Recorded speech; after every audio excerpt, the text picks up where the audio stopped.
everybody except one? She'll Missing be here. one, but Yeah. okay. Oh, she has to go somewhere. We can begin. Okay, we will go ahead and call to order the meeting of the Sanford City Commission for Monday, June 8th, 2026. Our first order of business is our legislative prayer by Reverend James Witherspoon, followed by the Pledge of Allegiance. Please stand if you can.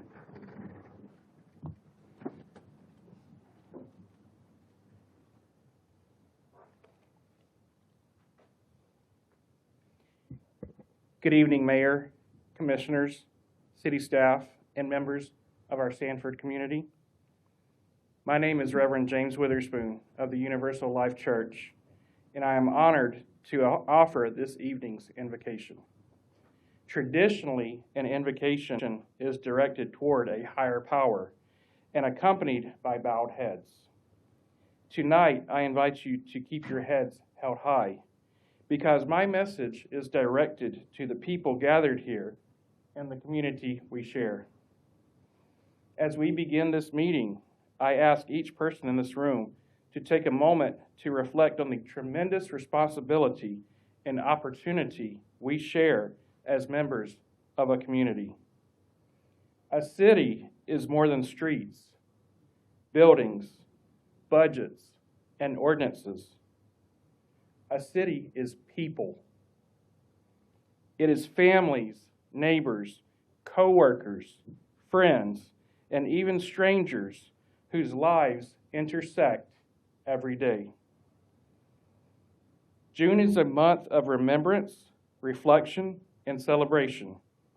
It is Pride Month, a time to recognize the contributions, struggles, and resilience of LGBT individuals. It is also the month in which we celebrate Juneteenth, commemorating the final enforcement of freedom for enslaved Americans and reminding us that liberty, equality, and justice are ideals that must continually be pursued.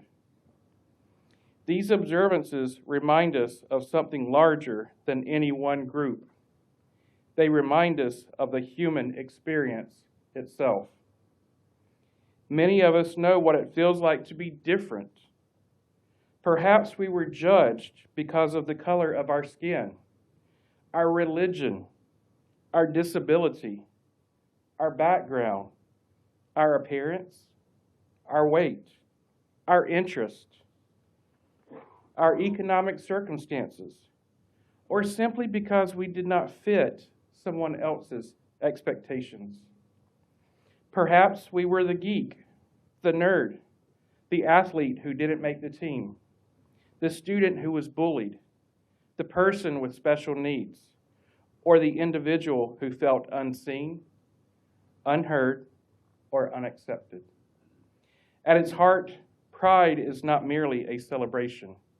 It is a reminder of the small flame that exists within every human being.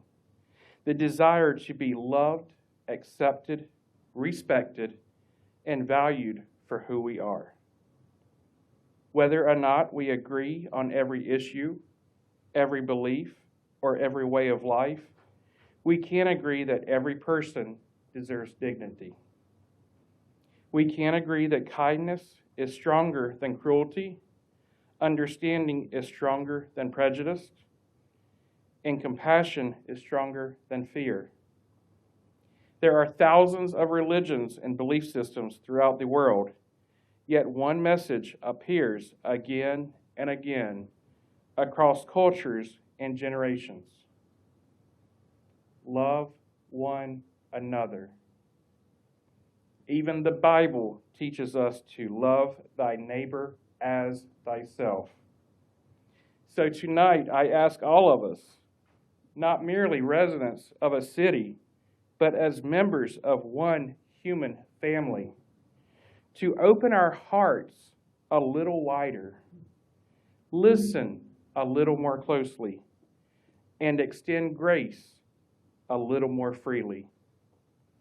May Sanford continue to be a place where every person feels seen, every voice has value, and every neighbor knows they belong. And may we send a message to the world that Sanford, Florida cares for all of its people and is willing to break down the barriers that separate us in order to build a stronger, more united community. Thank you for the opportunity to share my message with you tonight. Thank you.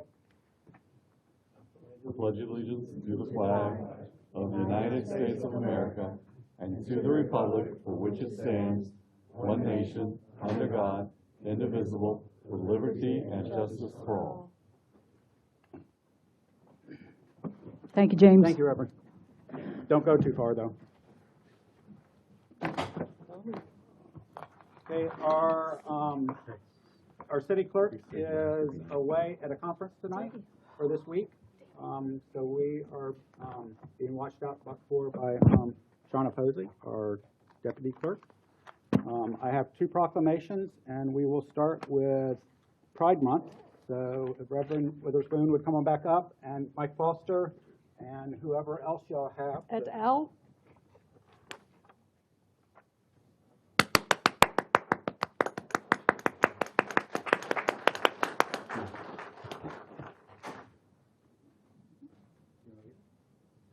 Sure. But I'll say your name.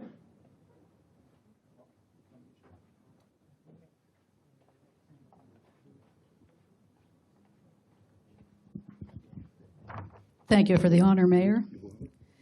Whereas the LGBTQ+ community has enriched our society with its diversity, creativity, and resilience, and has continually demonstrated the courage to overcome adversity and fight for equal rights.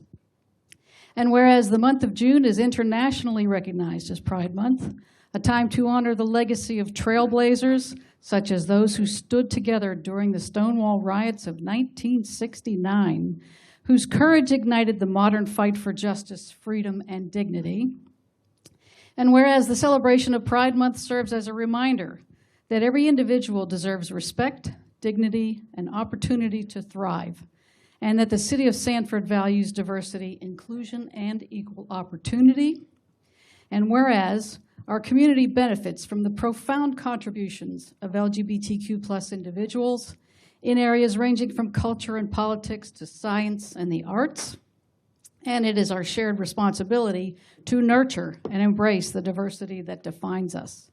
And whereas, by celebrating Pride Month, we reaffirm our commitment to advancing, understanding, fostering dialogue, and inspiring future generations to reject intolerance and injustice, while learning about one another through respect and understanding, rather than fear and ignorance.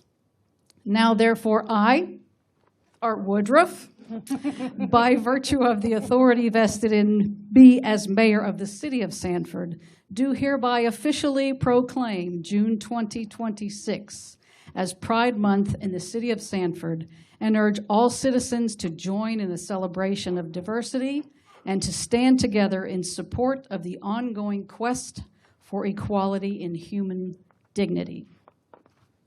Do I read this part? Nope. Okay.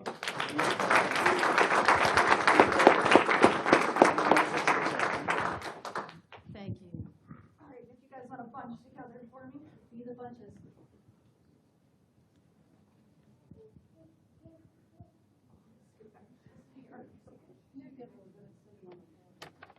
Mm-hmm.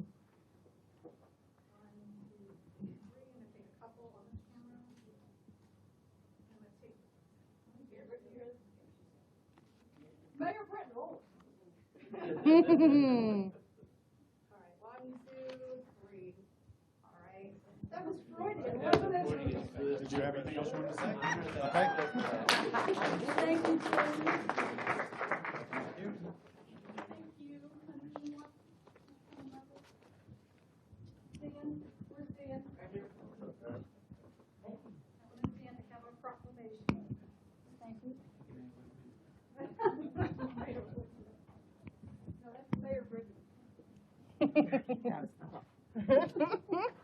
Next is Juneteenth, and we have some members of the organization that puts on our Juneteenth celebration here. If they could come join me. Come on, Carrie.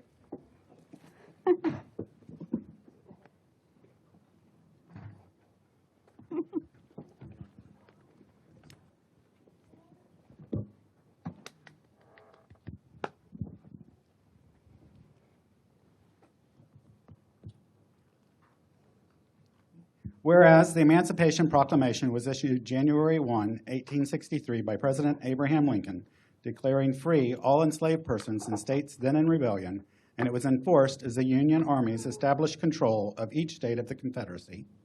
Whereas Union Brigadier General Edward M. McCook arrived in Tallahassee on May 20th, 1865, and announced the Emancipation Proclamation to the people of Florida. And whereas Union Major General Gordon Granger arrived in Galveston, Texas on June 19, 1865, bringing the news to the last enslaved people in the former Confederate states. Whereas June 19th is now celebrated across the country as Juneteenth and has come to symbolize the fulfillment of freedom for formerly enslaved Americans and their descendants. Whereas the Emancipation Proclamation helped lead to the adoption of the 13th Amendment of the United States Constitution on December 18, 1865, which ended slavery in all of the United States. Whereas Sanford celebrated Florida Emancipation Day on May 16th, and SAO Entertainment will host Sanford's 6th annual Juneteenth Block Party on June 20th, providing an opportunity for all residents to come together to reflect and celebrate. And whereas the Emancipation Proclamation and the 13th Amendment were crucial steps in advancing the ideal of our Declaration of Independence, that all people are created equal. But despite progress in the last 161 years, we are constantly reminded that we still have work to do. Whereas the government and people of the city of Sanford are committed to working together for equity, equality, and inclusion for all members of our community, recognizing that our history does not define our future. Now, therefore, I, Art Woodruff, by the virtue of the authority vested in me as the mayor of the city of Sanford, Florida, do hereby officially proclaim June 19, 2026 as Juneteenth, a day of celebration.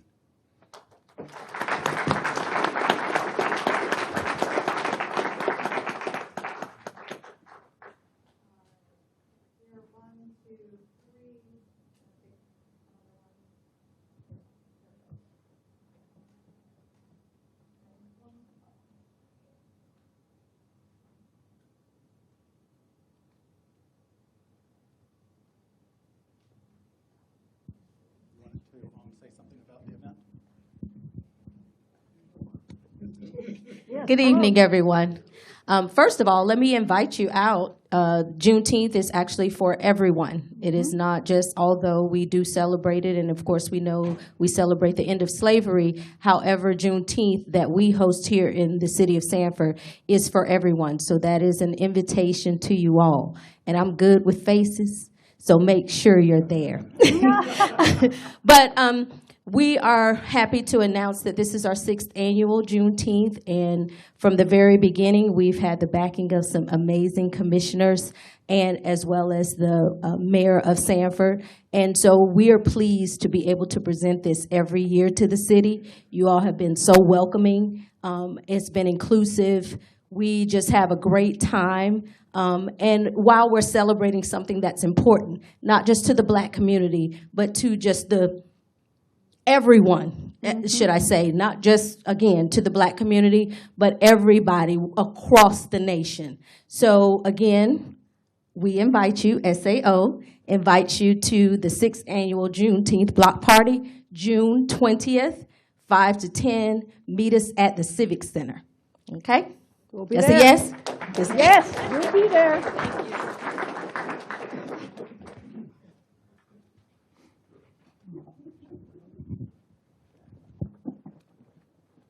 Wait, stay up there for something else.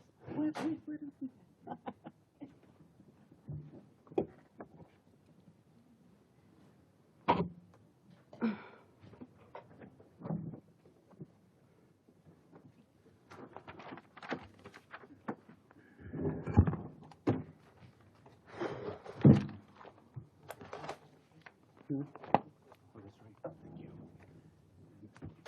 Next, we have a presentation from the Central Florida Zoo. Mr. Bonaparte, you want to introduce that?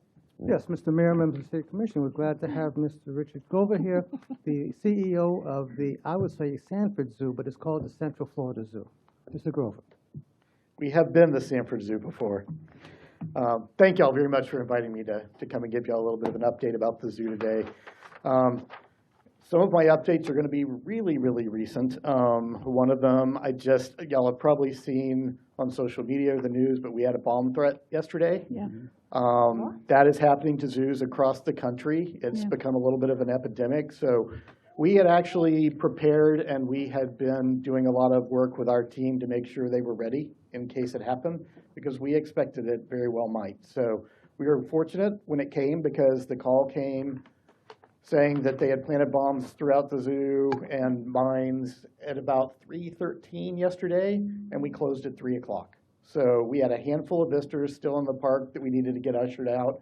Otherwise, it was pretty much all staff. So if it was going to happen, that's about the best way it can happen. But the unfortunate thing is, now that it's happened and there's been press about it, there is a greater chance it will happen again. So we are prepared for that. We were very grateful for the Seminole County Sheriff's Office coming out, sweeping the park and making sure everything was good. But, anytime we get a call like that, we're going to take it seriously. We're going to take every precaution. We have all those animals and all those people in the park every day. And it's never one of those things where you can assume, even though across the country these calls are coming, they've all been hoaxes.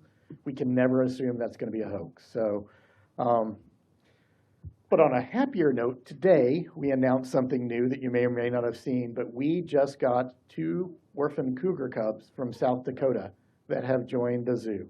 So they are about 11 weeks old right now, about 8 pounds apiece.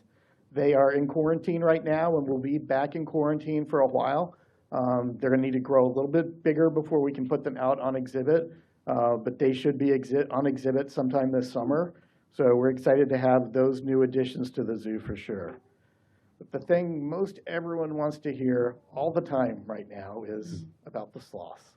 So I'm going to give you kind of a brief, in case anyone doesn't know the whole story, I'll give a brief background of the sloths and then an update. So on April 24th, we took in 13 sloths from what was going to be an attraction called Sloth World that never opened and never will, thank goodness. Over the course of the last few years, they had imported, there are different numbers out there, but the number that seems the most likely is 79 sloths from other countries.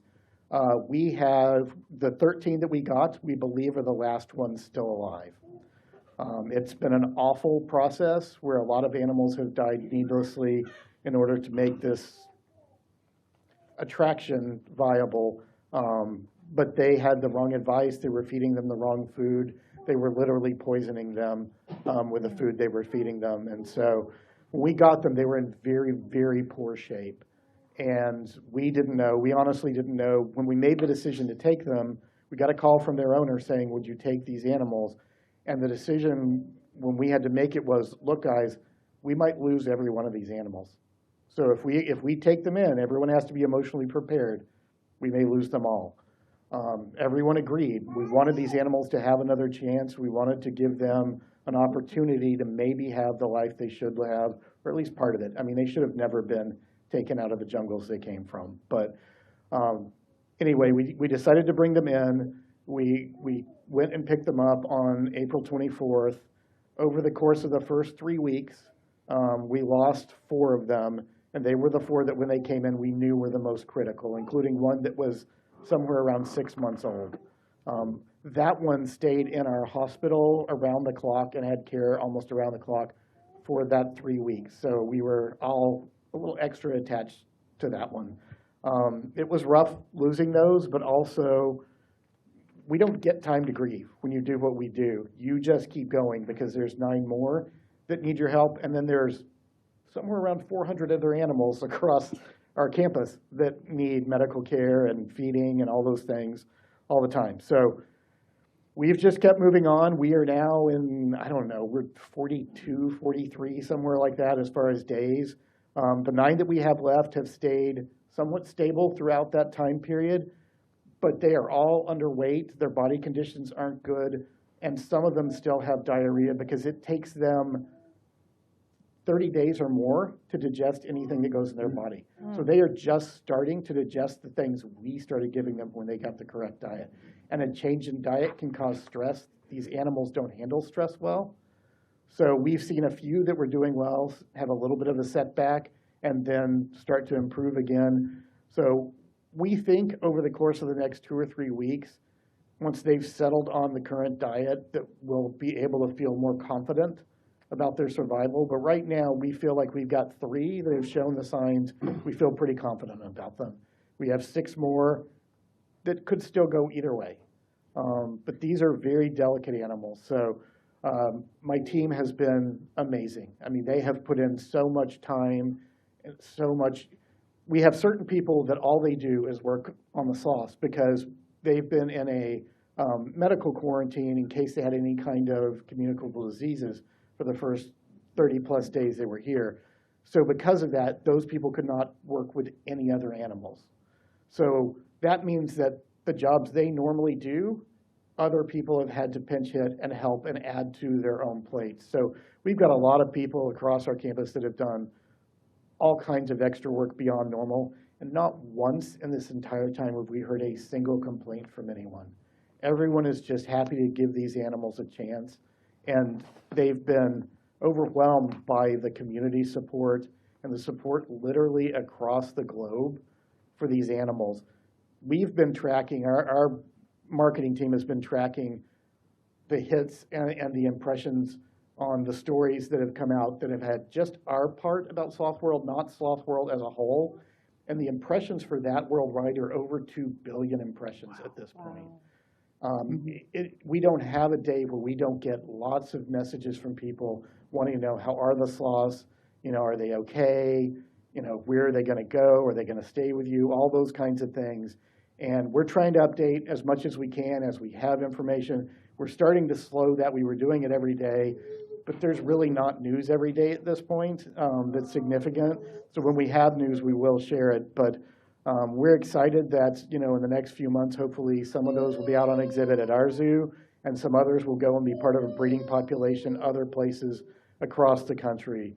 We're really proud of the team and the work they've been doing and the time they've put in. We have consulted with experts all over the country to save these animals, and the fact that at this point we still have 9, I don't think any of us, when they came in, believed that we would still have 9 at this point. So we're very hopeful that when this is all said and done, 9 will survive and have decades more of a life. We don't really know how old most of them are. So some of them may have less than decades, some of them may have many, many years. But it's just something that's brought a lot of positive attention to the zoo. And we're really proud of the work we're doing and the fact that people are noticing we are doing important conservation work and we are saving animals. To that end, one of the other things we had happen about a month ago are fusas, which are a threatened species. They are the largest carnivore in Madagascar, but they're about the size of a house cat. Our female fusa had babies again this year. So we've got 2 of those that are in quarantine until they get a little older, and they'll go on exhibit. It's probably late summer, early fall this year. So we're excited that those breeding programs we have that are in place, we are part of 37 species survival plans, which are breeding programs between AZA facilities across the globe, meant to keep endangered and vulnerable species alive, having a genetically sustainable population within our facility so that if something ever happened to them out in the wild and they disappeared, we could help repopulate them in the wild. So we're proud of all that work we do. A lot of times when people come to the zoo, they don't see those things. But that is the heart and soul of what my team does and what they care the most about. The other thing, I just want to share some stats for you because it's been a while since I've been here, just so you know a little more.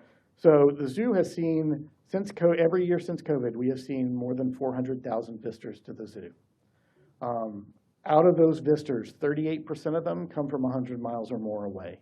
So we are driving tourism to this area. We are driving business to the businesses of Sanford. And I think that's important for everyone to know. Our Asian Lantern Festival, grew from the first year we did it, 35,000 tickets sold, to last year, 128,000 tickets sold over 2 months. It is driving people from all over the state. We have people every night that tell us we came from Fort Myers, we came from Jacksonville, just for that event. And those people are coming and staying and spending money in the restaurants and the businesses here in Sanford. You know, we are the largest provider of education, informal education programs in Seminole County. We provide to learners of all ages. More than 30,000 people come through our education programs every year. So that's a really important niche that we fill for Seminole County. And one of the important things about that, right now, we have summer camps going on. And we've got a lot of kids that are there on scholarships, because we have people that are generous enough to give us grants to allow us to bring people in that ordinarily might not be able to afford it. But we are working really hard to make sure there are ways that people can come to the zoo even if financially they can't pay our normal full price. One of those, and one of the last things I want to say, one of those events that we do that is meant to be an accessible event for more people are our sunsets at the zoo from May through September, for the fourth Friday of every month. We theme them to celebrate different things every month. They start at 5 o'clock and they go to whenever sunset is-ish, so 8:30, something like that. But normally, if you're coming to the zoo on a Saturday, you're paying about $26 for an adult ticket. For these nights, where you have everything from the zoo plus additional entertainment, you're paying $8 at the door and $6 if you buy your ticket ahead of time. So, and there are some specials, specifically like 4-packs for hot dogs and drinks and things like that, so families have some cheap options if they come for those nights. So please, if you know people that would love to come to the zoo and feel like they can't afford it, encourage them to look at those days.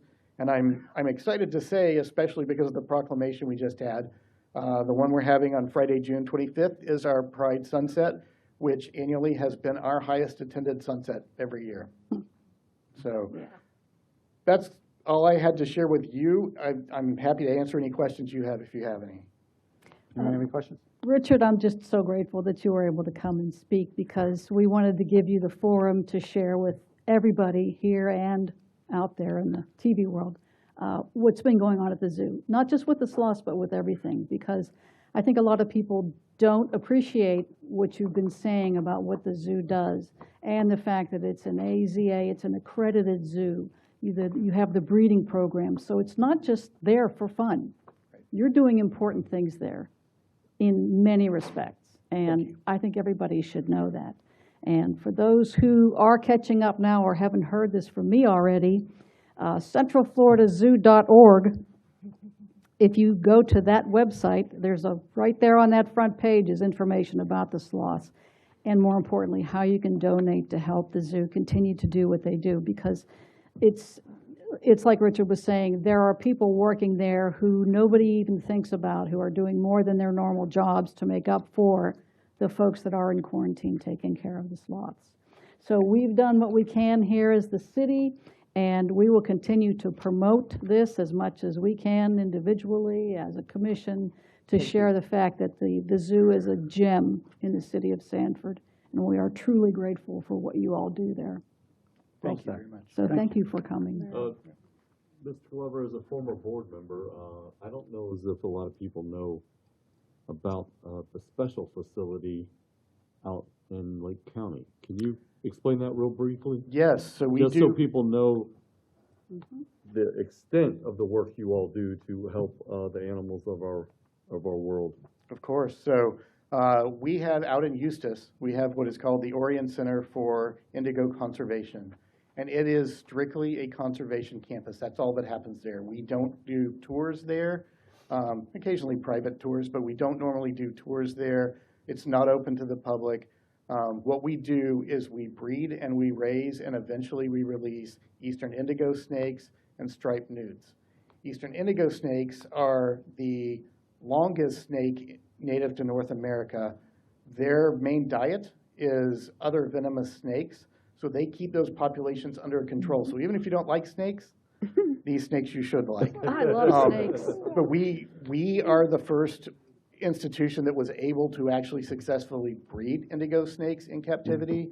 And we now are to the point we're releasing between 40 and 50 of them in their native habitat in North Florida and in Alabama every year. That's great. And we have reached a point with that program, kind of the end goal of programs like that where you're breeding and releasing animals is to find that they are thriving and they're having their own offspring. And in both of those locations over the last 2 years, we have found offspring from those that we have released there. So the process has been successful. We'll continue doing that until there's a sustainable population both places. And then we will find a new place that's part of their native habitat that we can start releasing. But we're really proud of those programs. So Association of Zoos and Aquariums, AZA, accredits us, and they have what are called either species survival plans or SAFE plans, which is saving animals from extinction. Eastern indigo snakes is a SAFE plan. Our veterinarian wrote the entire manual for it, is the one that started to be able to successfully breed these animals, and we are the lead institution across the country on this species. Wow. So you won't find many smaller zoos that are the lead institution on any species through AZA. So we're very proud of that. Thank you for asking. Awesome. Thank you for everything you do. Yes, Thank you. Thank you, Thank Richard. you.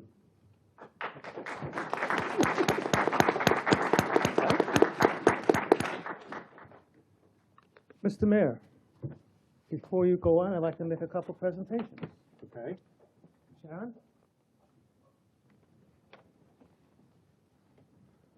Ooh, was this a bonus moment? Moody, moody. Oh.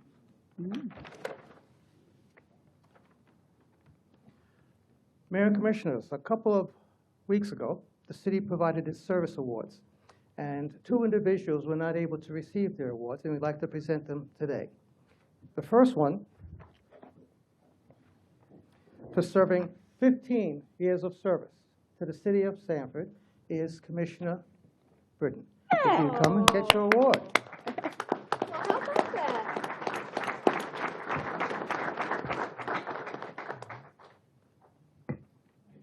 Is she old enough to have been here 15 years? Thank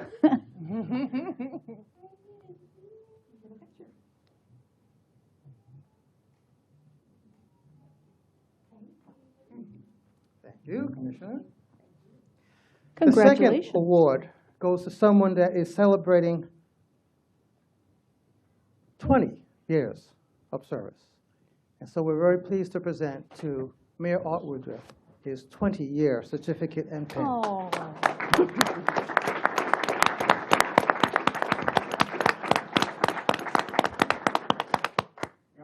want to make the comment when we were talking about the zoo, is I believe this actually was Monkey Island. Yes. That's all. Is there a clause in there that says he has to stay beyond November now?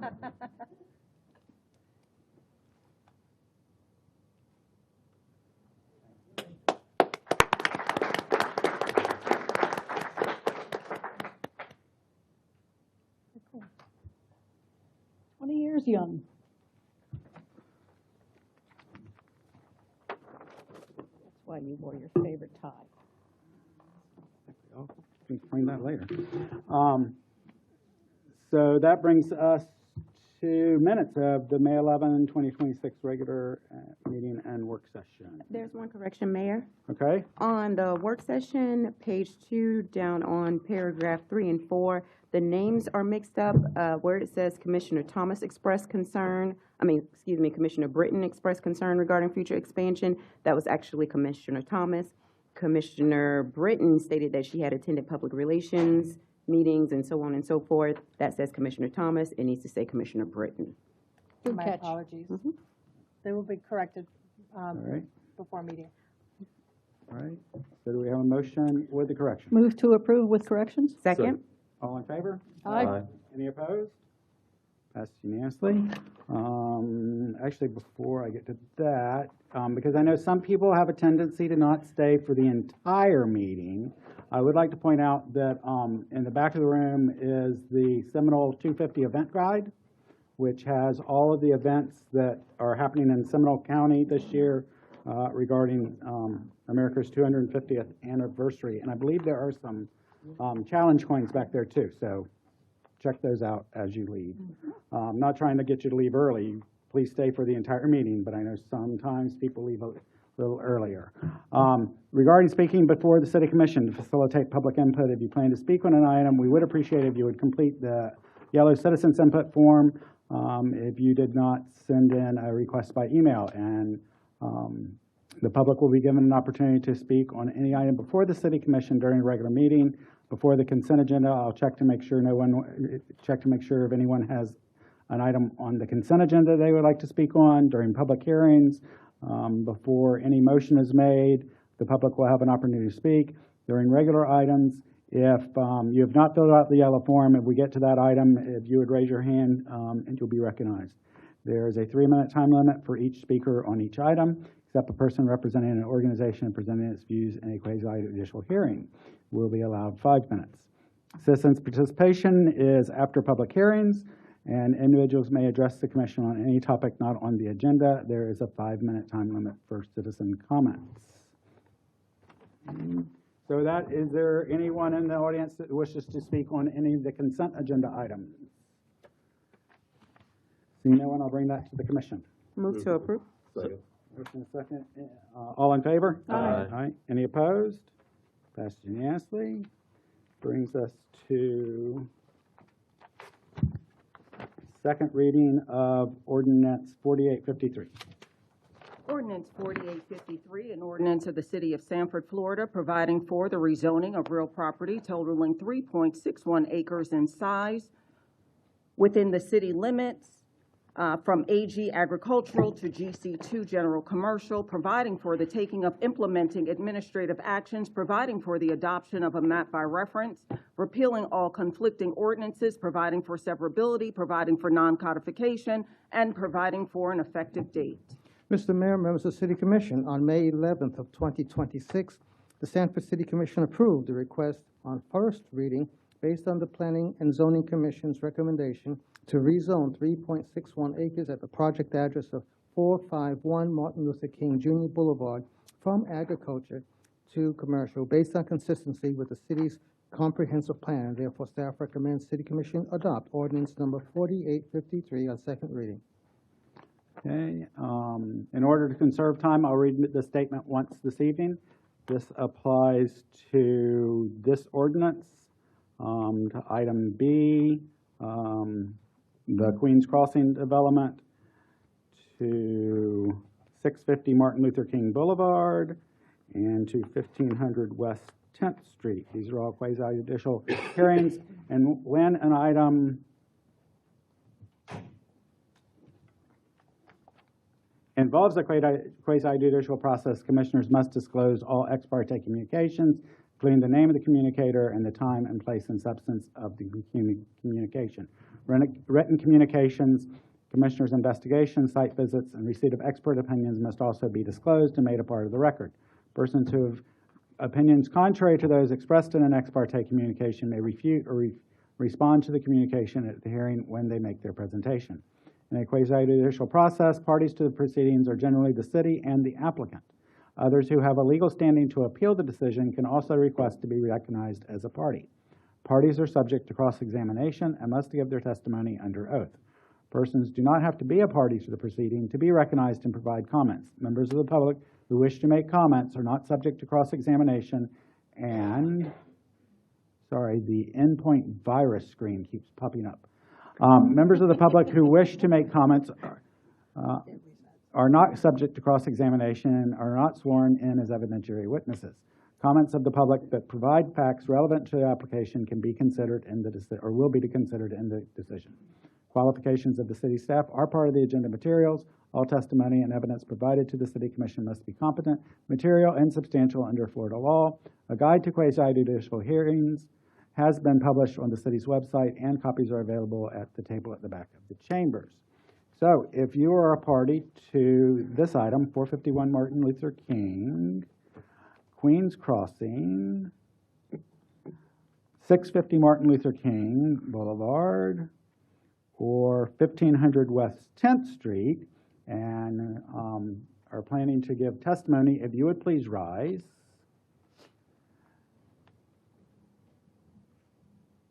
And we'll go around the room and state your name. Eileen Henson.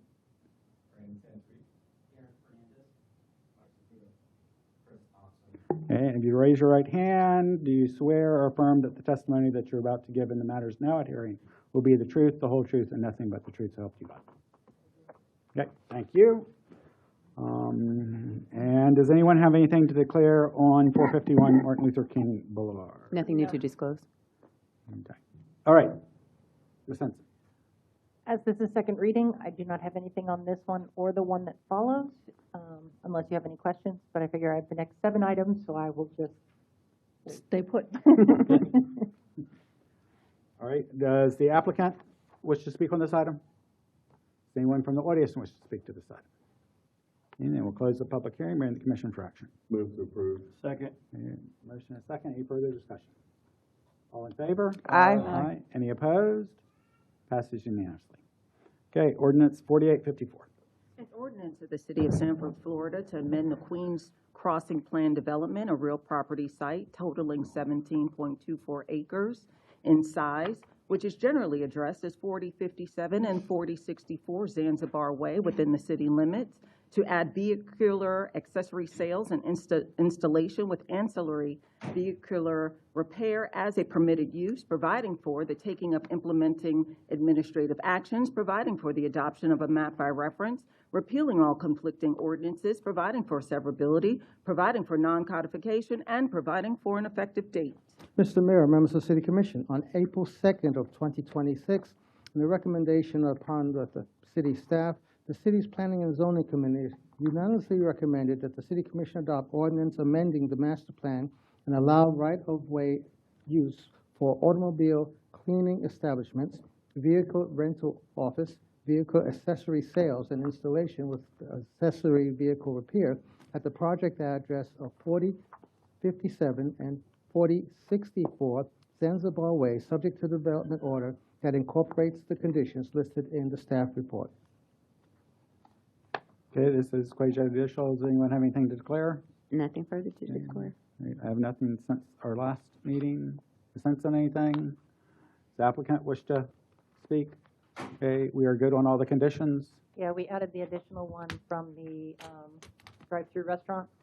That's part of the staff report now. So if the commission is okay with the way that that's stated, staff has no additional. Okay. Any, Yeah, I have, there's one omission, I think. Okay. On the May 11th meeting, I think we agreed, the applicant agreed to do a reclaimed water, recirculated water process on the car wash. Okay. And I don't can see add that in before here. the ordinance, I mean, just include it in the motion, and then we will make sure that it's in the ordinance before it gets signed by okay, the mayor. we're good on that? Okay, good. All right, this is public hearing. Anyone from the audience wish to speak on this item? See no one, I'll bring it, close the public hearing, bring the commission for action. Move to approve With the added, Move to added- approve it with the added, with the added changes of for the Reclaim. reclaim. right, Okay. reclaimed Right. water process. any further discussion? All in favor? Aye. Any opposed? Passed unanimously. Thank you. First reading at 4855. An ordinance of the City of Sanford, Florida, annexing by voluntary petition certain real property which is generally addressed as 650 Martin Luther King Jr. Boulevard, located contiguous to the City of Sanford, together with associated right-of-way, in accordance with the voluntary annexation provisions of Section 171.044 Florida statutes, redefining the boundaries of the City of Sanford to include said property, amending the boundaries of the city in accordance with the provisions of Section 166.031 Florida statutes, providing for findings, providing for conditions, directing the city clerk to record the ordinance with the clerk of the circuit court, with the chief administrative office of Seminole County, and with the Department of State, providing for legal description and a map, and providing for incorporation of that exhibit, repealing all ordinances in conflict herewith, providing for severability, providing for non-codification, and the taking of administrative actions, and providing for an effective date. Mr. Mayor, members of the City Commission, city staff have reviewed the request for annexation and found the request to meet the criteria set forth in the Florida statutes. The property boundaries all contiguous to the city's boundaries and are reasonable compact. It is therefore city staff recommendation that City Commission approve the first reading of ordinance number 4855 to annex 1.23 acres located at the project address of 650 Martin Luther King Boulevard. This is a public hearing. Yes. Sanford? I have a presentation. I've just put all three of the next three in one PowerPoint. Okay. So whenever you're ready. Go ahead. Okay. Or whenever Adam's ready. I'm going to try this. I'm not sure how well it worked out. So I put all three in one. So we're going to go from here. All right. So in this presentation, this is the site. The location is between First Street and St. John's Parkway on the west side of Martin Luther King Jr. Boulevard. And it consists of multiple parcels. So the owners are Tom Ball and Central Baptist Church, and the applicant is Brandon Sansarique. So the Gateway Commerce Park before you today has an annexation, a comprehensive plan amendment, and a PD rezoning. Now the annexation and the comp plan amendment are only on one of the parcels, which is currently not in the city. The remainder of the parcels will join with that parcel and create one PD rezoning. So this gives you a better understanding of what that is. It shows that the three different parcels, and then there's a city lift station that it wraps around. So annexation is this particular parcel. It's about 1.18 acres. It's going to be combined to total the 18.51 acre PD. The current use is vacant and agricultural use, and it is going to be used as an industrial PD if the PD is adopted. So this is the parcel that needs to be annexed. The annexation overview, it's a voluntary annexation. The parcel is contiguous to the city boundaries. It's compact, it does not create an enclave, and it meets all statutory requirements. So once we annex a property, as you know, it maintains its Seminole County land use. So also before you is going to be a comprehensive plan amendment to bring the property into the city and incorporate it into our West Side Industry and Commerce land use as per the joint planning agreement and the policy within the comprehensive plan. This is the most relevant, the appropriate land use category to change from. It's currently HIPT, which is High Intensity Plan Development Target Industry in the county, and the city's West Side Industry and Commerce is what is considered consistent for this location. Now, the zoning. The zoning is the one that's going to have a PD master plan, so we'll walk through that one a little bit slower. The existing zoning is County A1, which is agriculture. The equivalent zoning in the city is also agriculture, AG. The proposed zoning is to go to PD, which is planned development, and the adjacent uses include industrial, institutional, some agricultural uses, and I believe one single family in the vicinity. So the master plan is in your packet. It's a pretty standard industrial use. It has 2 large warehouse buildings. I'll talk a little more about the specifics in the next couple of slides. The table is not going to be readable on the screen, so maybe you can refer in your plan, but it's up there. So the deviations proposed, generally, they're just sort of summarized. So the reduced Martin Luther King Boulevard buffer went from 25 to 15. Parking stall lengths are from 20 to 18, which is pretty standard. Outdoor storage is in the front and side yards due to the fact that they have 3 frontages, but we have worked with the applicant to create a decent buffer on those property frontages where they have the storage.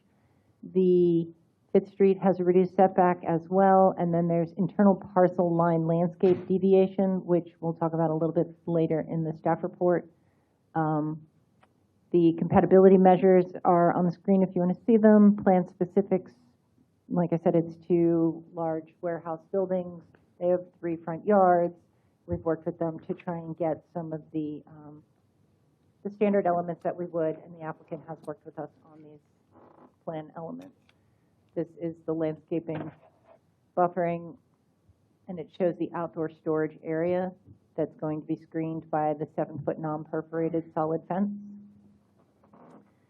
So the only issue that staff has before you today from the plan is that inside the master plan, they do not have cross-connectivity between the two sites. An element of the comprehensive plan requires cross-connectivity between sites when they're joint use of the infrastructure. So in this case, they're using joint infrastructure and they're supposed to have cross-connectivity between the two sites, whereas as you can see from the master plan, it doesn't. Usually something like this would come up during engineering, but as it is a PD rezone, the best way to make sure that it's solidified is to ensure that there's a condition in the report, even though it is a comp plan element and should be adhered to. Staff spoke with the P&Z, and the P&Z added an additional condition that said the applicant will work with staff to the best of their ability to create interconnectivity within the development. Following the P&Z meeting, the applicant also reached out to staff, and they're looking at doing some reduced buffers on the interior parcel lines between the two warehouses. So what staff has noted is we have no objection to the reduction in those landscaping, but we do need to see the required connectivity. So I believe the applicant will speak to this. This is what the building's supposed to look like. And then the future land use consistency, it's orderly development. The West Side Industry and Commerce allows up to 0.5 FAR. The policy of the future land use has access, circulation, buffering, zoning. It meets the urban sprawl analysis. It's not within a well-filled zone. It's adjacent to mixed-use areas, and it provides non-residential employment centers. It meets the joint planning agreement with the consistency between the property uses. It's in sub-area 8, which has some standards that it also meets. It supports the target industry, the Sunrail related uses, and it does not provide for residential, which is considered a non-compatible use. The P&Z recommendation for both the comp plan amendment and the PD rezoning were found to be approved unanimously, and then the additional PD deviation, which I noted, the applicant added an additional request after Planning and Zoning Commission regarding the reduction of those landscape buffers. The P&Z discussed the issue of connectivity as required by the comp plan. Staff does not support eliminating the internal landscaping without creating the interconnectivity. So that's the main item that's going to be before the commission. Otherwise, staff recommends approval of the annexation, staff recommends approval of the comprehensive plan amendment, and staff recommends approval of the PD amendment subject to the interconnectivity between the sites to support the reduced internal setbacks. And then this is a very condensed version of what your conditions are in your report. So, any questions? Any questions for staff? I like the way you've done this. We should do them all like this, I think. If it has multi-parts, I'll try it. Yeah. It went together smoother. The first couple, I used to not do them for annexations or comprehensive plan amendments at all, Yeah, but I think this kind of helps see the big picture it from does. the I think beginning. it helps everybody, not just us. Yeah. And by the way, you had asked about anything to declare, but I thought it was just about the previous ordinance. I'll ask when we get to the quasi-judicial. rezone. Okay. Oh, we're not at the we're not at the Right, Technically, we're just on annexation. I did the Okay. presentation for all three, but we're not to the quasi-judicial yet. Okay. Any other questions for her? Okay, the applicant want to do the same thing, or do you want to present at each point? Up to you. Do you want to talk now, or do you want to talk later? And then you'll be able to talk on each of them again, so. The only one you've read in is the annexation Right. so far, Just so. address the annexation. Okay, so if and y'all would just address the annexation, and then we'll vote on that and go on to the next thing. No problem. Good afternoon, Commission. My name is Brandon Sansaric. I'm the civil engineer on this project, working with Kimley Horn and Associates, 200 South Orange Ave, Orlando, Florida, 32801. We worked extensively with staff on this project. The development team and myself will speak further on this project on 7E, but we agree with staff's recommendation and here for any questions. Okay, any questions on the annexation? I have none. Okay, thank you. This is a public hearing. Anyone wish to speak on the annexation? Seeing none, I'll close the public hearing, bring the commission for action. Move to approve. Second. Motion and second, any further discussion? All in favor? Aye. Any opposed? Passed unanimously. That brings us to ordinance 4857, the future land use change.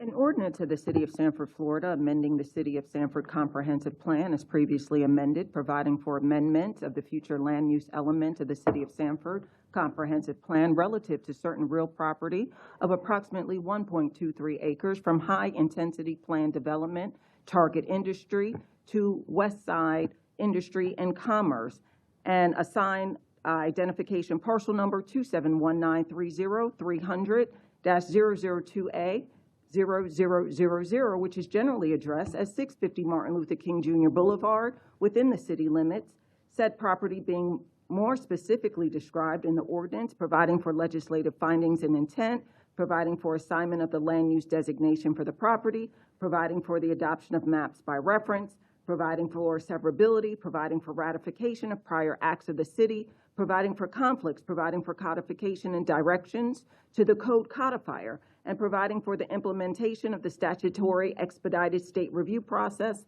and an effective date.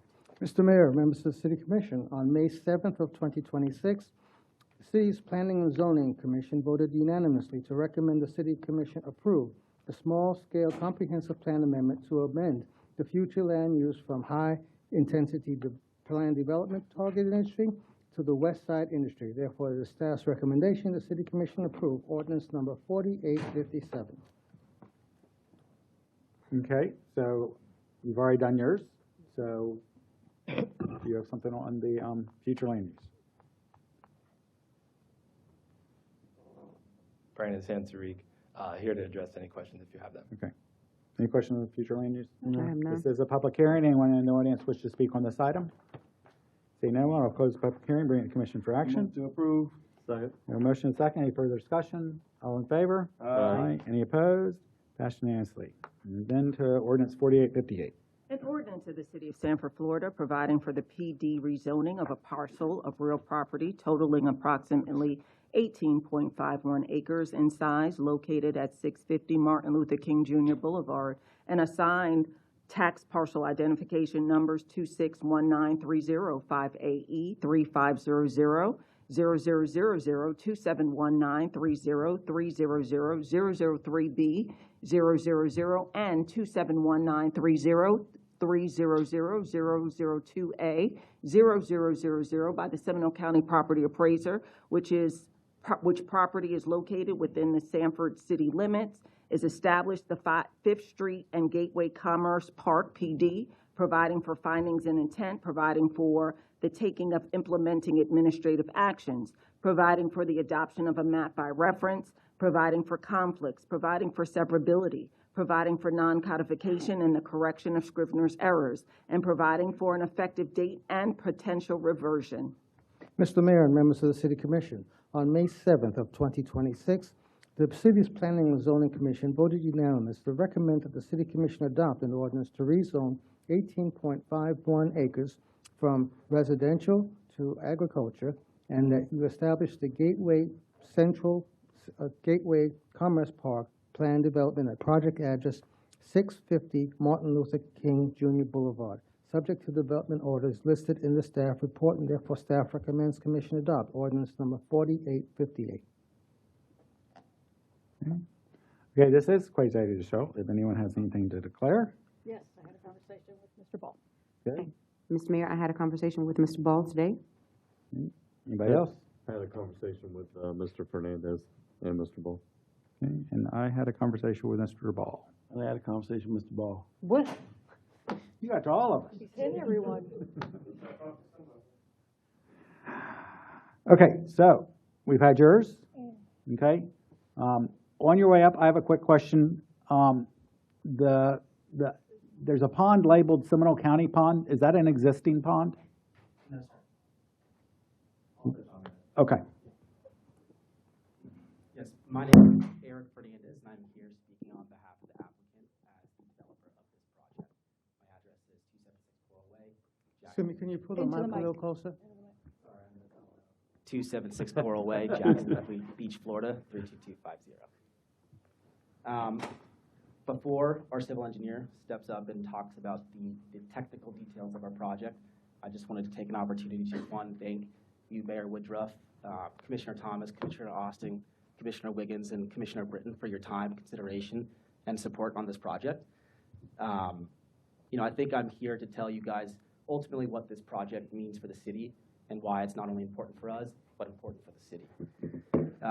As you're all well aware, our project is comprised of 2 industrial buildings totaling 236,000 square feet.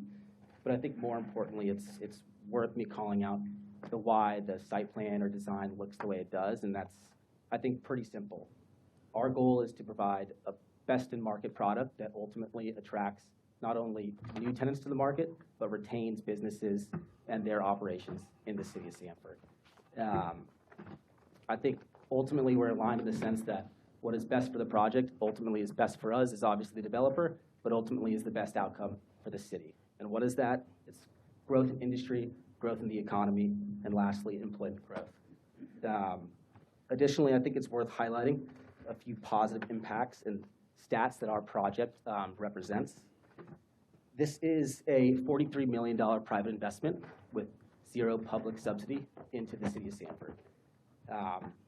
We anticipate north of 300 permanent jobs upon completion and stabilization of the project. Thirdly, based on our estimates, this will represent hundreds of thousands of dollars in incremental ad valorem taxes on land today that is less than a few $1,000s in ad valorem taxes. And lastly, this project represents the full construction and improvement of approximately 2,000 linear feet of roadways that either, one, don't exist today, or are in a state of infrastructure insufficiency. And to layer on top of that, we will also build and provide to the county about half an acre of stormwater infrastructure that will further support the growth of this corridor within the city of Sanford. And with that, I'll simply hand it over to our civil engineer to answer any technical questions that you guys might have. Thank you. Hey, before he comes up, tell me about the 300-some jobs. Yes, so we use that calculation. We based our calculation on an in-plan logic, where we provided basically a ratio calculation based on the number of square footage of office warehousing space. So we take the total warehousing space of the project, we add a multiplier to that number, and then we take the total percentage allocation of the warehouse that will be office for the use, and then we take an in-plan ratio and apply it to that square footage as well. Okay. Which is industry standard for economic practice. Makes sense. Thank you. All right, any other questions? Nope. All right. Thank you. Good afternoon again, Brandon Sansarik. So to start, we've worked extensively with staff on this project, and we're really excited about the progress we've made so far with the city and the county. And to some of Eric's point, we are incredibly improving these infrastructures along Mite Street and 5th. Both will be 50-foot right-of-ways, which is improving the total road network. It's also important to note, our mayor, Mr. Mayor, that we did dedicate that land, 0.5 acre, to be able to build out 5th Street. Without that area, we would not be able to build the road because we wouldn't have sufficient drainage. Okay, so the Seminole County Pond is for the road? Yes. Okay. So that will remain on our property, but it is for the roadway. Yes. We also, it was important to us to maintain proper access. So we have 2 access points along MLK, 3 access points along 5th Street, and 2 access points along Mite. And this is really to make sure that we have proper efficient flow throughout the roadway network, and also making sure that the entrance and exits of this site allow for proper circulation through City of Sanford. We, in regards to the internal buffer that was brought up earlier, we're asking for a deviation on this because we feel that our pond separating the 2 sites is actually above this minimum setback requirement. Our pond is 50 to 100 foot in width, has decorative fountains inside of it. We also have canopy trees along certain portions with the trailer parking, as well as a 10-foot maintenance berm. So that would be a clear delineation between the 2 properties, and then therefore that is why we are requesting that deviation. Lastly, the interconnectivity. We feel the code is very vague and ambiguous, and typically when we read code from a comp plan amendment, it usually directs us to some sort of land development code where we can rely on those exact standards for us to implement that design. But in this case, it really just mentions the standards for. And since we have all these access points, they are compatible uses, but we do intend to subdivide them in the future. We were hoping that the commission would agree that this is not required for this site, and therefore removing condition 10 from the development order. And that's all I have. If you have any questions, happy to answer them.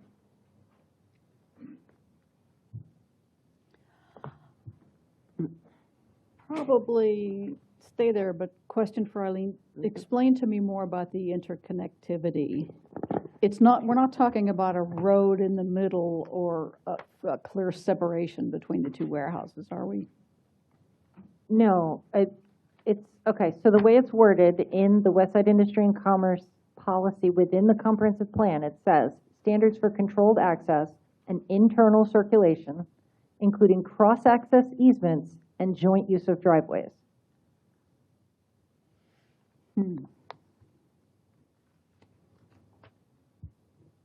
So in reviewing the plan, as noted, it is generalized, but it's pretty clear. It says cross-access easements and joint use of driveways. So staff finds that it does not meet that requirement. It's up to the commission to determine if they feel that the applicant has met the burden to prove that he meets this requirement or that they meet this requirement, or if cross-access, additional cross-access is required. And what would it take for you to meet this requirement?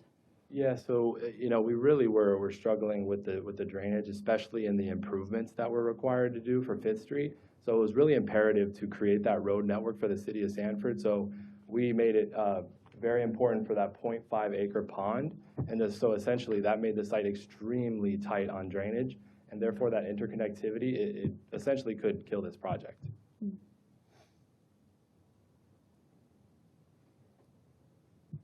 And these are two very efficient, well-made warehouses that are low maintenance and ad valorem tax income for us. Absolutely, yeah. And just to clarify a little bit, we're not trying to deviate from the code. We feel that the code is not required for this site. We feel like it's very vague, and this isn't a multifamily with a retail parcel that you would want that interconnectivity. These are really going to function separately. They are going to be subdivided. And there's a ton of access around these 3 frontage roads. I agree with that. And it's going to give 300 jobs. That's right. Yeah.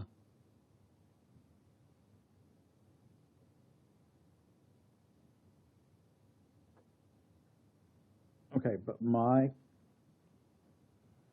question or concern, which I did not understand earlier, is if the comp plan says it has to be there, can we say it doesn't have to be there? And if we say it doesn't have to be there, are we just saying that the comp plan doesn't actually require it? The way I read the comp plan, it's required. I don't find the same vagueness that the engineer does as to what's required.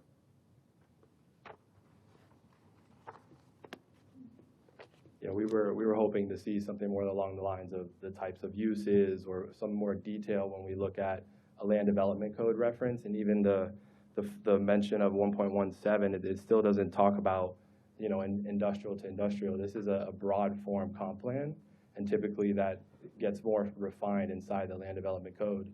And so we never anticipated needing to do that because we felt that we weren't required to meet that because it was more of a broad form to make sure that depending on the use that it would be required at that point.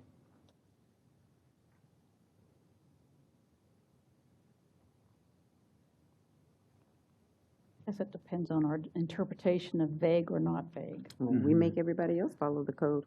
Eileen, what would you say constitutes cross-access?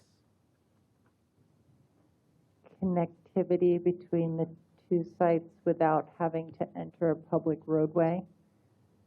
I mean, prior to this being built, there would not be a Fifth Street roadway they could use.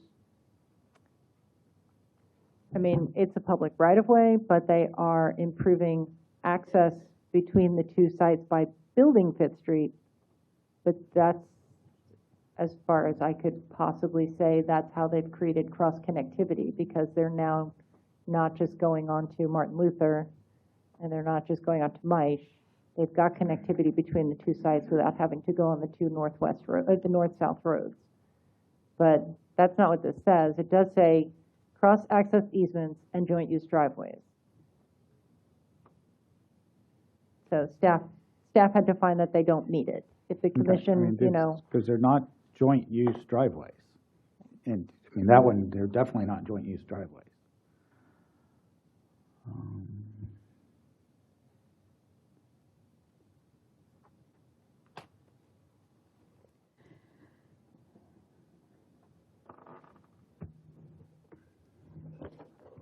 We understand also the need for intent between parcels to be connected for certain uses, but in this case, why we felt that way is the comp plan amendment sets the precedence for the WIC, but in this specific case, industrial to industrial, and they're going to be subdivided, there's no requirement for them really to talk in that fashion, and that's why it was so imperative for us to install Fifth Street. That access is there, that circulation is there.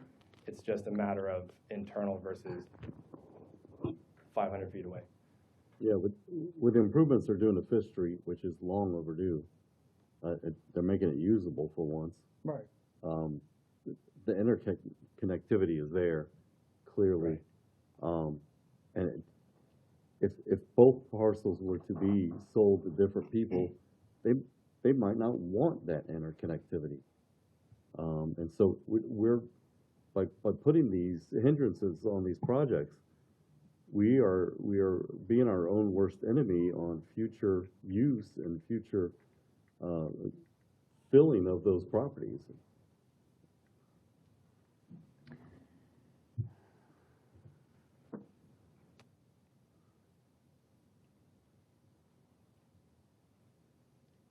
I'm still a little confused about this interconnectivity and exactly what we're talking about.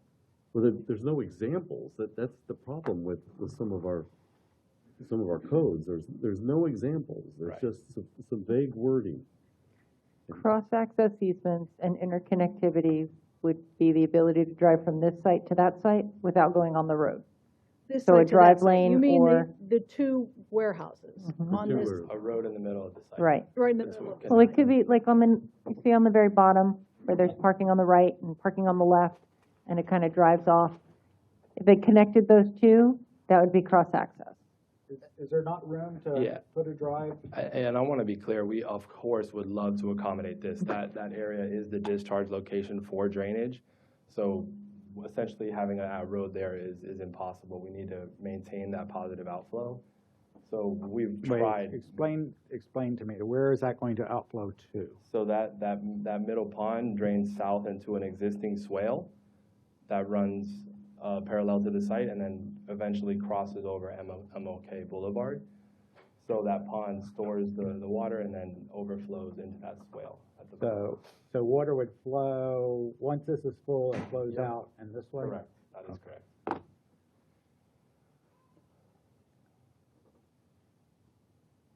and you can't have the interconnectivity on any other of the three sides. Can't split the warehouses. They'd have to cut right through the middle of the pond, Yep.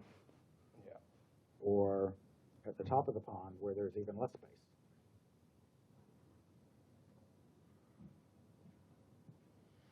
If I may, I think one point that I would like to reiterate is before we had to design 0.5 acres as essentially a county-dedicated stormwater pond, this concept of connectivity would have been a lot easier, right? But because of the existing stormwater infrastructure that is present today in this corridor, by improving Fifth Street to the benefit of not only the county and the city, that more or less cost our site 0.5 acres of land that we could have used to provide better connectivity in between the two buildings. When we lost those 0.5 acres, we lost a lot of flexibility in the terms of how do we design our stormwater pond. It's, from a design standpoint, incredibly impactful. I'd also like to point out the interconnectivity between the two buildings from a traffic standpoint becomes maybe not exactly what you would consider for the concept of connectivity, right? You would not want vehicular auto traffic interconnecting an area that is more or less intended to be used by truck traffic. So from that standpoint as well, I think it's worth considering what interconnectivity would mean for an industrial project where separation and distinct access points for auto versus truck traffic is very important, not only from a leasing standpoint, but just from an overall site circulation standpoint. It matters. So your thought process, Commissioner Austin, is since they're improving the road, they are providing the access. If they weren't improving that road, there wouldn't, it would be a difficult, two sites to access. But they are improving that road and creating an interconnectivity there. But yeah, I gotta address the white elephant in the room. Due to what we may be facing in this state, this is exactly the kind of project this city needs. I'm not disagreeing with you. Yeah. I'm hung up on when I discovered that it's in the comp plan and we have to I agree with that. Yeah. deal with So it. if I may, that is my only position on what does your comp plan require? And that was the question that I was asked. What does your comp plan require? Now I would, and it does require interconnectivity. Now I would add that the condition from P&Z simply states that the applicant will work with staff to the best of their ability to create interconnectivity within the development. So it will be the intent of the applicant to work with staff to determine if it is a viable option. That is the extent of that condition. And so I wanted to bring that issue home as well. If it is determined from an engineering perspective that it is an impossible feat, they will have done their diligence in working with staff, but that's specifically what the condition provides for. Okay. This is the first. So in terms of engineering, have y'all actually engineered the size of the ponds? Oh, yes, and that's why we're so Okay. far along, and it's Okay. we're so tight on drainage, especially that the problem is that in doing the analysis for future roadways when they were doing MLK, they did not account for Fifth Street. So it's uncommon that we're having to provide a 0.5 acre pond. Oh. And also we would like to have clarity on this item just based on the fact that if it goes down the line and we are required to do it, but we can't do it, then we might be back at square one. So I don't know if there's an option for like pedestrian connectivity, some sort of sidewalk between the two. Would that be along the, That's trying to better get than nothing. close to Is that a viable option to create think we might- pedestrian I connectivity? think we might be able to accommodate that. Staff, would that be appropriate at least as a resolution? Yeah, it just states cross-access easements. It does say joint use driveways, but it doesn't say every property has to have joint use driveways. It just says that there should be standards for controlled accesses, internal circulation, and cross-access easements and joint use driveways. Okay. Well, you can circulate internally on a sidewalk. If you find that, right, so they can park on one site and walk to the other if they needed to, if there was some reason that parking wasn't available or one was closer and they walked across. Okay.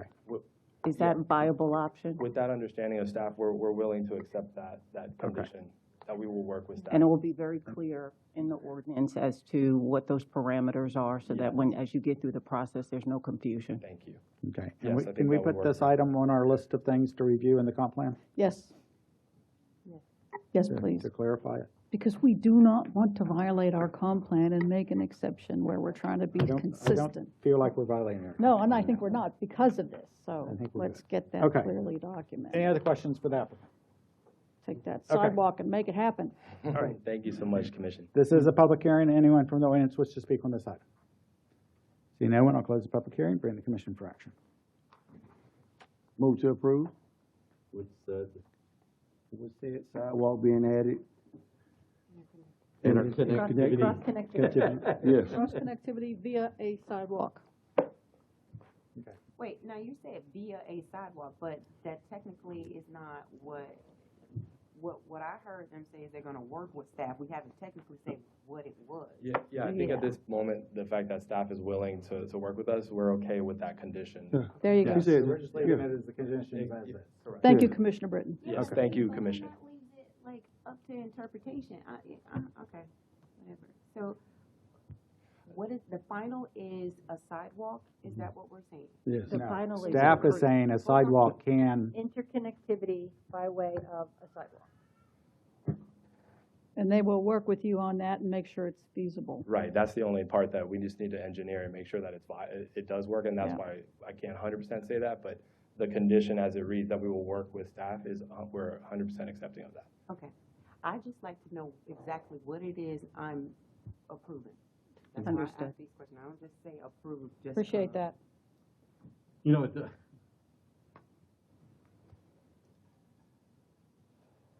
well, first of all, did we have a second? second. Okay. Discussion. No? Okay. All in favor? Aye. Aye. Any opposed? Passed unanimously. Okay. All right, thank you. Ordinance 4856. An ordinance of the City of Sanford, Florida, annexing by voluntary petition certain real property, which is addressed as 3890 Kentucky Street and is located contiguous to the City of Sanford, together with associated right-of-way in accordance with the voluntary annexation provisions of Section 171.044 Florida statutes, redefining the boundaries of the City of Sanford to include said property, amending the boundaries of the city in accordance with the provisions of Section 166.031 Florida statutes, providing for findings, providing for conditions, directing the clerk to record the ordinance with the clerk of the circuit court, with the chief administrative office of Seminole County, and with the Department of State, providing for legal description and a map, and providing for the incorporation of that exhibit, repealing all ordinances in conflict herewith, providing for severability, providing for non-codification, and the taking of administrative actions, and providing for an effective date. Mr. Mayor, members of the City Commission, staff have reviewed the request for annexation and found the request to meet the criteria set forth in the Florida statutes. It is therefore staff's recommendation the City Commission approve the first reading of ordinance number 4856 to annex 1.3 acres bearing the address of 3890 Kentucky Street as legally described into the City of Sanford. Okay. This is a public hearing. Anyone from the audience wish to speak to this item? See no one, I'll close the public hearing, bring the commission for action. Second. No motion and second. Any further discussion? All in favor? Aye. Any opposed? Passed unanimously. Ordinance 4859. An ordinance of the City of Sanford, Florida, providing for the PD rezoning of a parcel of real property totaling approximately 6 acres in size, located at 1500 West 10th Street, and assigned tax parcel identification number 2619-30300-032A-0000 by the Seminole County Property Appraiser, which property is located within the Sanford city limits, to establish the Harwick Place PD, providing for findings and intent, providing for the taking of implementing administrative actions, providing for the adoption of a map by reference, providing for conflicts, providing for severability, providing for non-codification and the correction of Scrivener's errors, and providing for an effective date and prevent potential reversion. Mr. Mayor, members of the City Commission, on May 7th of 2026, the city's Planning and Zoning Commission voted to recommend that the City Commission rezone 6 acres at the project address of 1500 West 10th Street from multifamily residential to planned development. It is therefore staff's recommendation that the City Commission approve ordinance number 4859. Okay, this is quasi-judicial. If anyone has anything to declare? No. Okay, I did speak to staff about this one, specifically about the ponds. Ms. Henderson.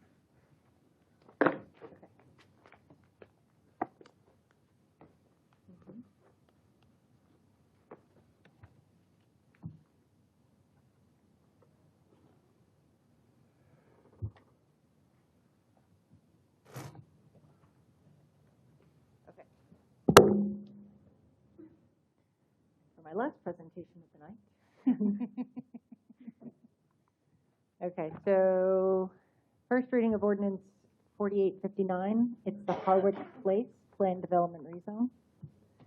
So the site is located on 10th Street. It is the location of the former Castle Brewer Court, the housing that was the demolished Housing Authority Section 8 housing from 2016. So it's a 6-acre portion of the former 448-unit public housing site. It's located at the east side of South Mulberry Avenue between 8th and 10th Streets. Its existing zoning is MR3. The future land use is high-density residential, and it is the one parcel that is sought to be developed for this portion. So this is the existing conditions of the former Castle Brewer Court. The project overview is the request to rezone 6 acres from MR3 to PD, plan development. The proposal is for 80-unit multifamily residential building. It's being proposed by Wendover, who has done the first, I believe, 3 or 4 phases that you've seen on the 3rd and 5th Street properties. It is the Housing Authority property, and a CAP meeting was held in August of last year. So the master plan you have in your packet is basically is a single confined building, parking surrounding. It's one 3-story, 80-unit building, senior affordable housing. Amenities include a community room, library, fitness center, salon, a theater room, gazebos, pool, and rain gardens. And the PD is used to coordinate the design flexibility and compatibility. A summary of the deviations: building height, living area, the parking spaces, the visual screening, density, units per building, no private balconies or porches, the interior corridor access, no garages or storage units, no bus shelter, and no car wash area. These are pretty consistent with the other 55 and up senior living apartments that we have had. They've reduced parking. They've had higher densities. They are multi-story with interior corridors, so it contains the access points. The living units are slightly smaller than our minimum by code, which is 700 square feet. They range in the upper 600s.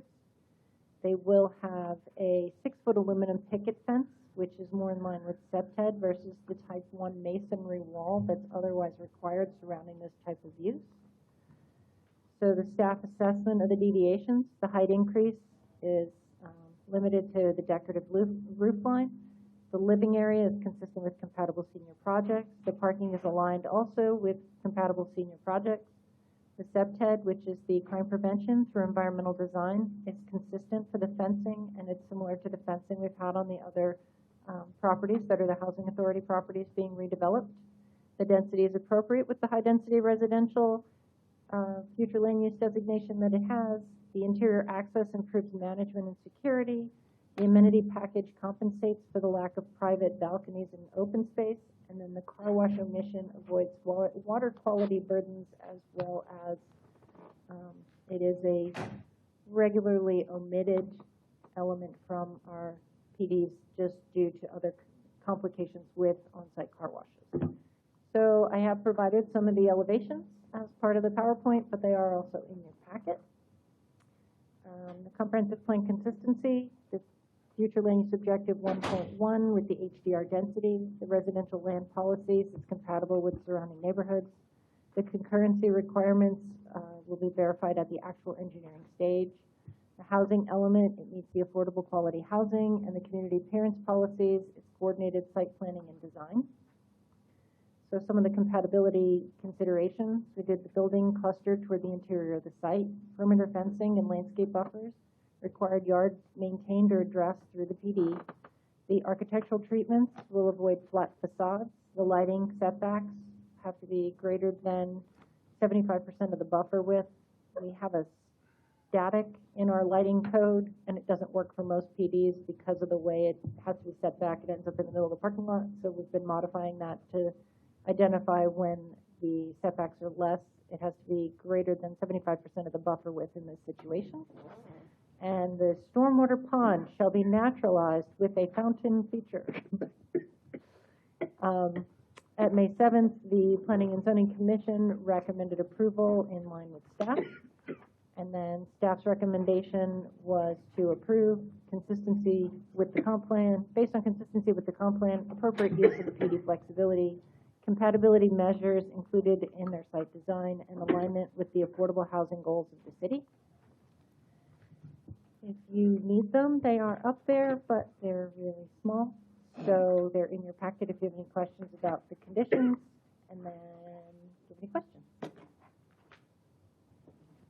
Questions for staff? Okay, the applicant, I have a presentation.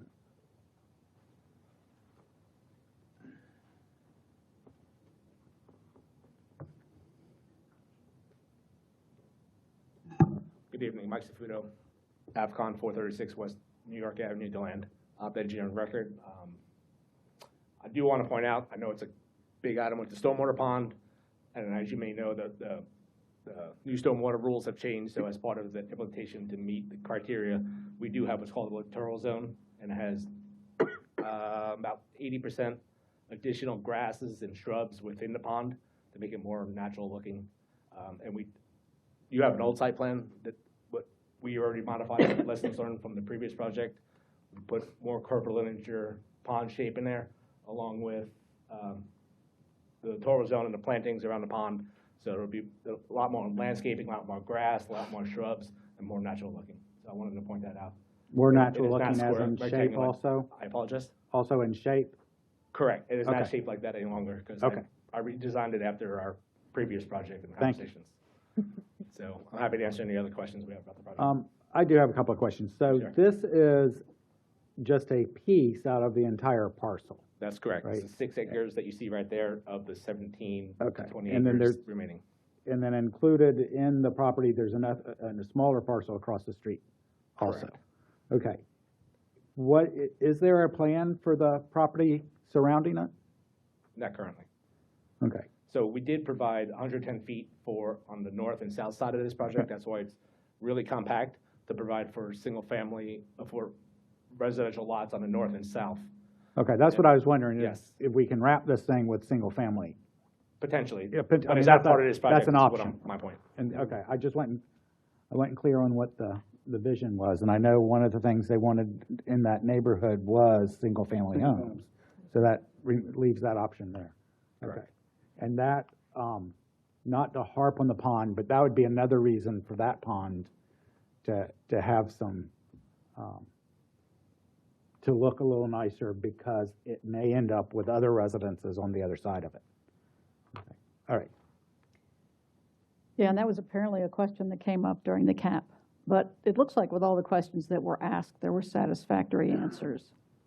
So I don't think I have concerns there. Okay. Any other questions? No. Did you have anything else? No, sir. Okay, thank you. Thank you. This is the public hearing. Anyone from the audience wish to speak? Seeing no one, I'll close the public hearing. Bring the commission for action. Move to approve. Second. We have a motion and second. Any further discussion? All in favor? Aye. Aye. Any opposed? Passes unanimously. Okay. Okay, that brings us to citizen participation. I have 3 requests. Where'd this third one come from? Who slept over here and gave me that one? The clerk did. Wow, okay. Sneaky Shane. First is Chan Robinson. Mr. Robinson, while you're coming up, I was mistaken about the timing. I misunderstood what I was told about when you gave your check, so I just wanted to correct that. So I am allowed to 5 speak? minutes. Mr. Mayor? Hmm? I am allowed to speak? I didn't quite get what you were saying. I was saying, because I had emailed you and I was incorrect. And I was just acknowledging that I had found out I was incorrect about the That's timing. the first one I've gotten all week. I appreciate that, sir. Okay, so you have 5 minutes. And since we started and somebody just referred to her as the clerk, for the record, I want to ask a simple question. Is it fair to say that in the absence of our clerk, since the deputy clerk just got called the clerk and is sitting with the name tag of the city clerk, that she's trusted, authorized, and invested as a capable performer of the duties of that office? Is that a fair question to ask? The mayor goes down, the vice mayor steps in full authority. That's the way those positions work. And the same reason why Tracy's not here tonight, it's a very similar situation to what I went through the other day. I have ran for mayor twice. I am very familiar with the paperwork. And just like you guys mentioned earlier about the vagueness in ordinances that you guys just so easily bypassed with a vote, even at the discretion, against the discretion of Commissioner Britton when she was asking questions, because she's like, this is vague, but I want to know. I want to know. That's the same boat I'm in. I'm a resident. I am running against a man who owns private planes and a woman who is the heir to $1 million franchise. Am I that dangerous to where I come in and I can't turn in paperwork? You guys spoke in the beginning of this meeting about fostering dialogue, rejecting injustice. I believe Claudia said to stand together in support of equality and human dignity. Is equality and human dignity present when somebody comes in and is legally qualified as a candidate for mayor of this city? When they're told by the deputy clerk that they are approved, when notifications are sent to the supervisors and the commissioners are making public notices?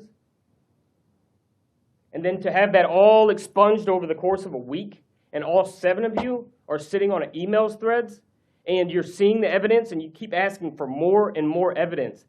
The laws are vague. I have went over and combed over with my attorneys every single rule and statute, and it's not y'all's faults that it's vague, but the rules state that you have to have a campaign account that is FDIC insured, that is registered under the EIN. I've been using the same EIN number to respectfully and professionally register my campaign accounts. I have lost 2 elections to the city, and I'm probably up against a harder fight than I've ever been. And I can't even get paperwork approved, and nobody's acknowledging that you guys can use the deputy clerk tonight to officiate all the paperwork. Everything that y'all voted on tonight is being sworn in to record by the deputy clerk. But when the deputy clerk says that my campaign packet is good, all of a sudden the city clerk can come in the next day, 24 hours after a deadline has been met, and say that I'm no longer qualified. She texted me at 10. I was doing construction work just to make the money back, to pay my family back, because I borrowed a couple hundred from my wife, just to even put the campaign account and put my family in a bad position by running for mayor. That's how bad I feel like this city needs to change. Because I'm being accused of using a Square account. I've registered 2 campaign depository accounts. And for the record, Square is one of the biggest financial providers in the entire country. There's not a bar or business you can't walk into in downtown Sanford that doesn't use Square. I turned in 2 pieces of paperwork. I asked you, Deputy, specifically, I told you why I was filing two forms.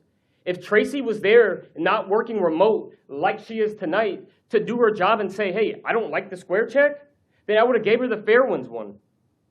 Fair Ones just makes you wait a week to get your hard check, so you have to get a cashier's check, and I thought a cashier's check would be informal. So I wanted the ability to campaign in the most competitive way possible. I am up against immaculate odds to even win this election. I just wanted the ability to be able to campaign and see somebody and say, hey, do you want to tap to pay?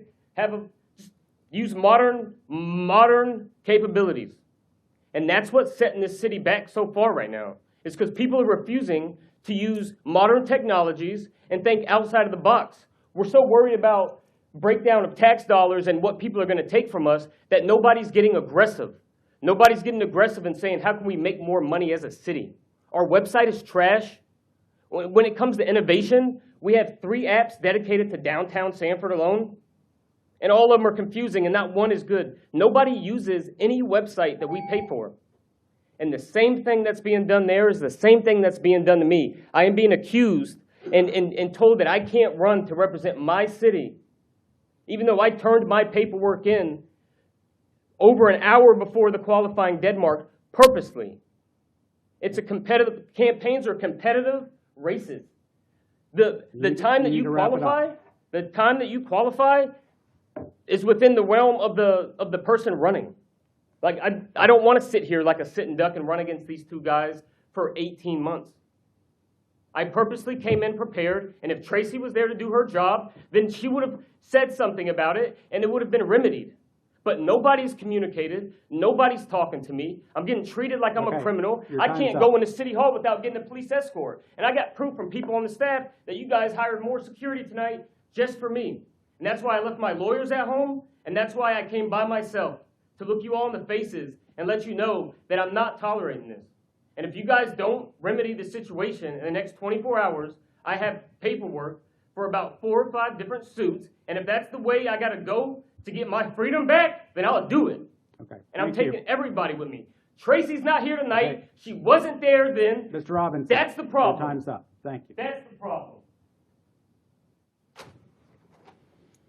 Richard Sims.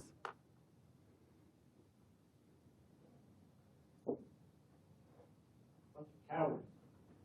I promise you I'll be on that ballot.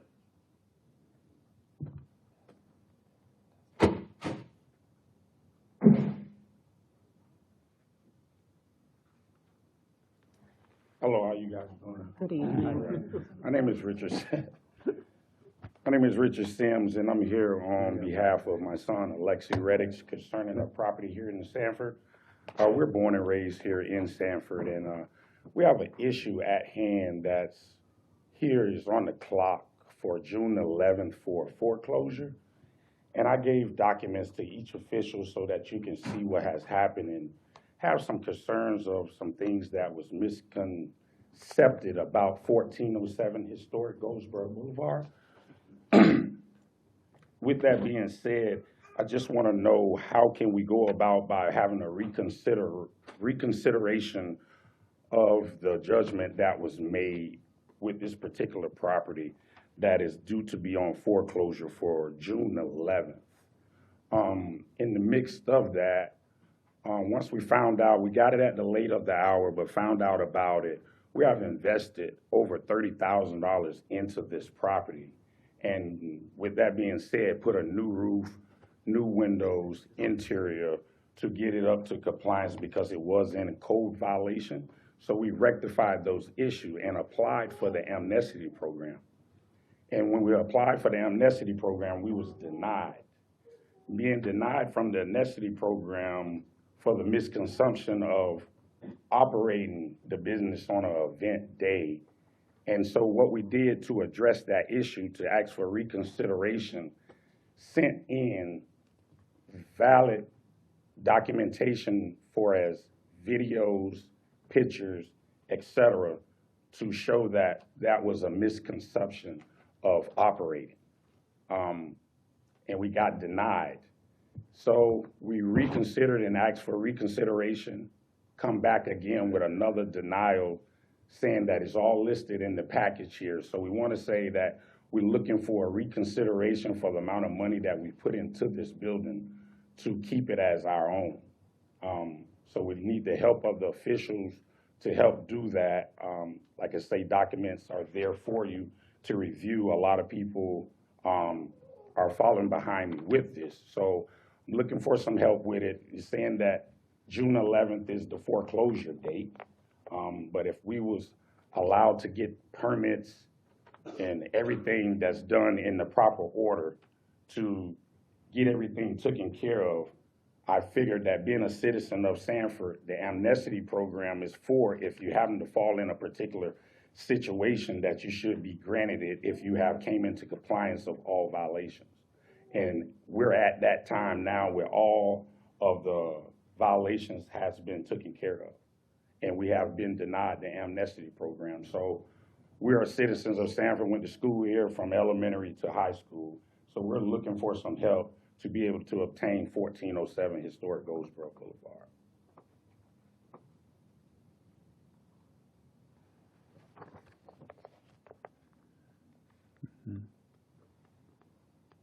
Attorney? Sure. This matter went through litigation. I understand that Christopher Clark, who is an associate attorney with my firm, has been in communications with your attorney, and I would recommend that you allow the process to go through since the attorneys are talking and what that process is, as opposed to addressing it here at the dais. Staff has been integrally involved in this process with regard to us getting to the point of foreclosure. My understanding is that it has been a very long coming process, but my recommendation is to allow the process to move forward as the attorneys are already in conversation. Do you know when we started foreclosure? I mean, are we the ones foreclosing? Are we foreclosing on liens? Mr. Raimondo is coming down as to when foreclosure was initiated. Off the top of my head, I don't recall. Thank you. Are we the ones foreclosing? Yes, Mayor. Yes. Okay. And do you know when we started foreclosure? At the beginning of the year, Mayor, I think, unless I'm admonished by counsel, I do think this particular case is worth comment. Brief comment. 11 years. I thought it was around 9, but okay. To be eligible for the lien amnesty program, you have to be in compliance. And Mr. Riddix is not in compliance. He has 2 open cases still. That's a very short answer. But 11 years, we've tried to get remedy. 11 years, 7,972 calls for service there. If you'd like me to break them down by call, I do it. Homicide, armed robbery, rape, fights, 98 shots fired call, a shots fired call with injury yesterday. We have to make a difference in the community. And it's fundamentally unfair, after 11 years of trying to get compliance, to initiate foreclosure and then come to the table and want to speak, want lien amnesty. The fines total about $1 million at this point over those 12 cases. 11 years we haven't heard. We file for foreclosure, and then, we want to make changes. My recommendation is we stay the course, follow the advice of the city attorney, and we push for responsible ownership, because we have to make a difference. What I would like to say towards that is, if I'm allowed, with all your calls, they're not directed to 1407 Historic Goldsboro Boulevard. I will be first to say that things do happen up there in that area, but I don't think it's fair to hold a property owner accountable for everything that happens on Historic Goldsboro Boulevard. Can't control the outside, can control the inside. So to say calls of 700, 800, whatever it was that you addressed, I don't think that's fair to say that that's towards the property owner, because you haven't came there at 1407 and talked with the owner or made any comments to the owner of any of those 700 and something cases that you named out, that the property owner, you addressed them about any of those claims. That not once happened in the 11 years. To state further on this, we did something we learned here in the last part of the hour. When we purchased the property had liens on it prior to purchasing. I would stand first and say that was bought sense to learn that you never buy a piece of property without doing a title search. So prior to us owning the property, the code enforcement liens were already running on the property, and we didn't have awareness of it. So when we got aware at the latest hour, we tried to do the right thing as being able to rectify the code violations that has been on the property, and now they are. Right now on Historic Goldsboro Boulevard, 1407 is the most upgraded building on Historic Goldsboro, outside of the new construction that has just been performed for Mr. Wynn, who built a funeral home. Out of all of the business up there, 1407 is the most upgraded. I would just add, through the process, there is right, an opportunity for this to be taken care of. the attorneys are in communication. Our firm is doing what we've been charged to do, which is to deal with certain properties that have extensive code enforcement issues, have extensive code enforcement fines. We are doing that. We are doing it selectively. We are not doing it in a punitive fashion.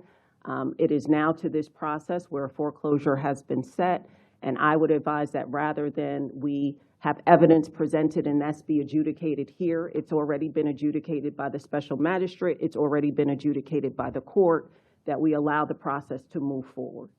Okay. Right. This isn't my district. this is in District 2, but where is 1407? It's across from Roney's, isn't it? Yes. It's commonly referred to as dreads. Oh. Okay, all right. So we'll let the process work its way out. So we would just, Continue to work with the attorneys. And I would continue to communicate through your attorney, which will communicate with our firm, and that's the process will move forward from there.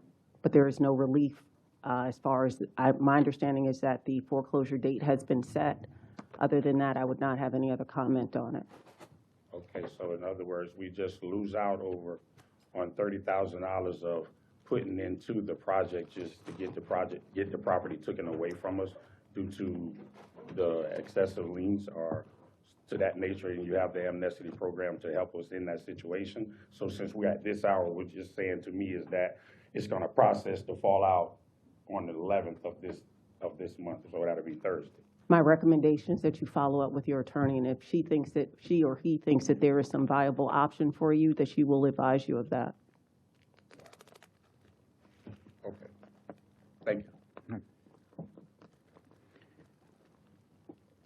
Jameson, Gondelman, Matthews.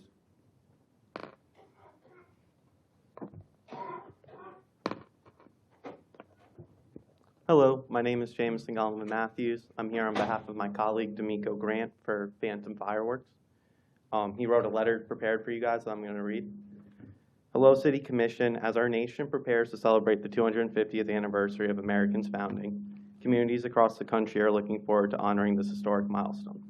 Events such as Independence Day celebrations bring families together, strengthen community pride, and remind us of freedoms and opportunities as we enjoy as Americans. My name is D'Amico Grant, and I serve as the Central Florida's manager for Phantom Fireworks. I am writing to respectfully ask you for your consideration regarding a permit issue that has placed Sanford Fireworks tent location in jeopardy for the season. In March, I contacted the city of Sanford to determine what required permits there were. At the time, I was informed only of a tent permit and a sign permit would be necessary. Based on that information, I proceeded with the process and submitted the required documentation in May. After submitting the application, I was then informed of a special event permit needed and that it takes a 60-day process, a deadline that we have already passed. I was generally devastated to receive the news because had I known the special event permit was required earlier, I would have submitted it immediately and ensured full compliance. I fully understand and respect the city's need for structure, planning, and adequate review time when approving special events. The challenge in this situation is simply that I cannot comply with the requirement that I was unaware existed. For this reason, I'm humbly requesting consideration and leniency regarding this year's application. I'm not asking for special treatment for the city to overlook important regulations.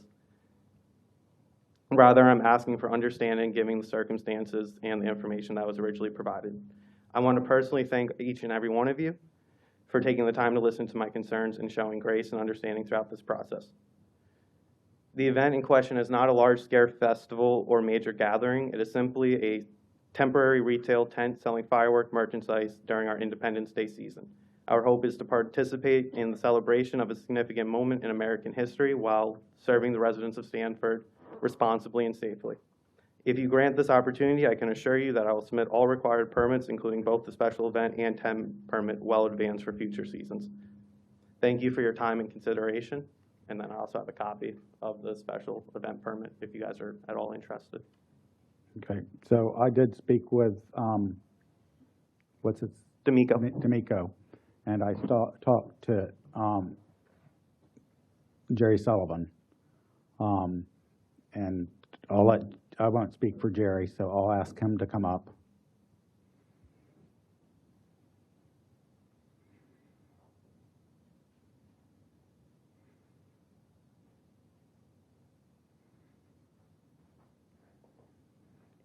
Okay, and basically y'all will have almost 48 hours to get this on the next agenda? Yes, it would have to be by noon on Wednesday, is my understanding. Okay. So if they have everything, are y'all able to do that?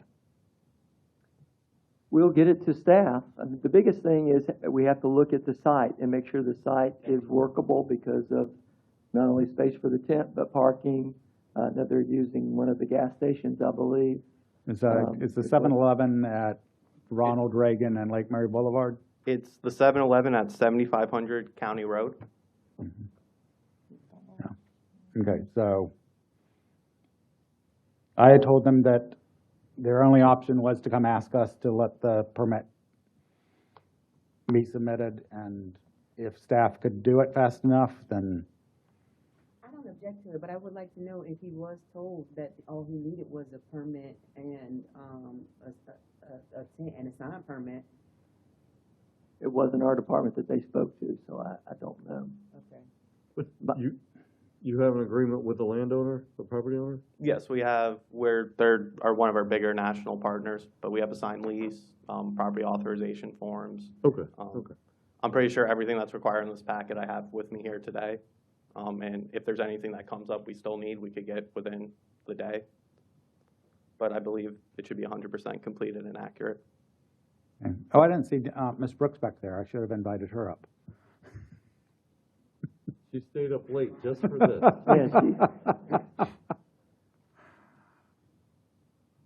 Because you're the one that's going to be having to do the work, so. Actually, in this case, it's not. Okay. In all due respect, I would recommend denial on their request.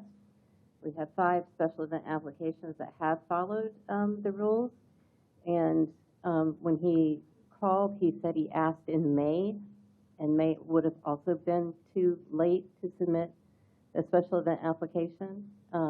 He says he has $100,000 on the line, and almost every city requires a permit. I did recommend that he put the application in now for December. He wants to come back in December. But we not only have to have the application, the map, the contract, he has to have a nonprofit that he's associated with. And we literally, I would forward it up to zoning, and then I have to get in touch with a nonprofit to confirm that they're in agreement. And it's just a lot to do in 24 hours. Okay. Well, I just wanted to just make sure that he had a fair chance. If he was told all he needed was a permit for the tent and the sign, then we should do our diligence. If he was given all of the required information, then I agree, we stand hold to that. That's where I'm at right now. I agree. I will say that I was going through some emails. The employee that he said that he spoke with, she and I had a separate conversation, a whole email chain about a fireworks permit, TNT, and it was just a few days at the end of April. So I find it very doubtful that she would give the wrong information to someone within a week. Has this applicant submitted an application to us before? No, not to my knowledge. Can I clarify something? According to my colleague, he reached out in March about the tent permits, not in May, and he was not informed of the special event permit. If we were, we would have gladly obliged and submitted it in time. On the phone with me, he said May, and I believe he was also asked to give Jerry Sullivan a call, which we have not received. I mean, he was told that on Thursday, I think, Wednesday or Thursday of last week, and we have not. We did not receive that phone call. Okay. So. Not comfortable creating undue hardship for you and your staff. All right. Sorry. Thank you for your guys' time and consideration. Thank you.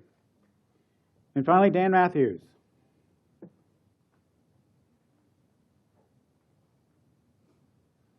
Mr. Mayor, Commissioners, this will be brief. My family and several of the families in the Grove Manor subdivision where we live have adopted Spirit Grove Park. Mm-hmm. And we've been out there twice for cleanup and pickup and, trimming and all that type of thing, taking branches away. We've also planted flowers and put down mulch around the sign. We have now put out a free lending library out there. You'll notice it faces the street. So we're actively engaged in this park, and so we just want to thank the mayor and the commission for approving during the consent agenda, the item G, which was for $68,000 for improvements to the park. We really appreciate that. Thank you. Thank you. Thank you, Dan. I never even knew it existed. Now you do. All right, is there anyone else in the audience which to speak to the commission on something not on the agenda? Mr. Matthews, can you wait for me?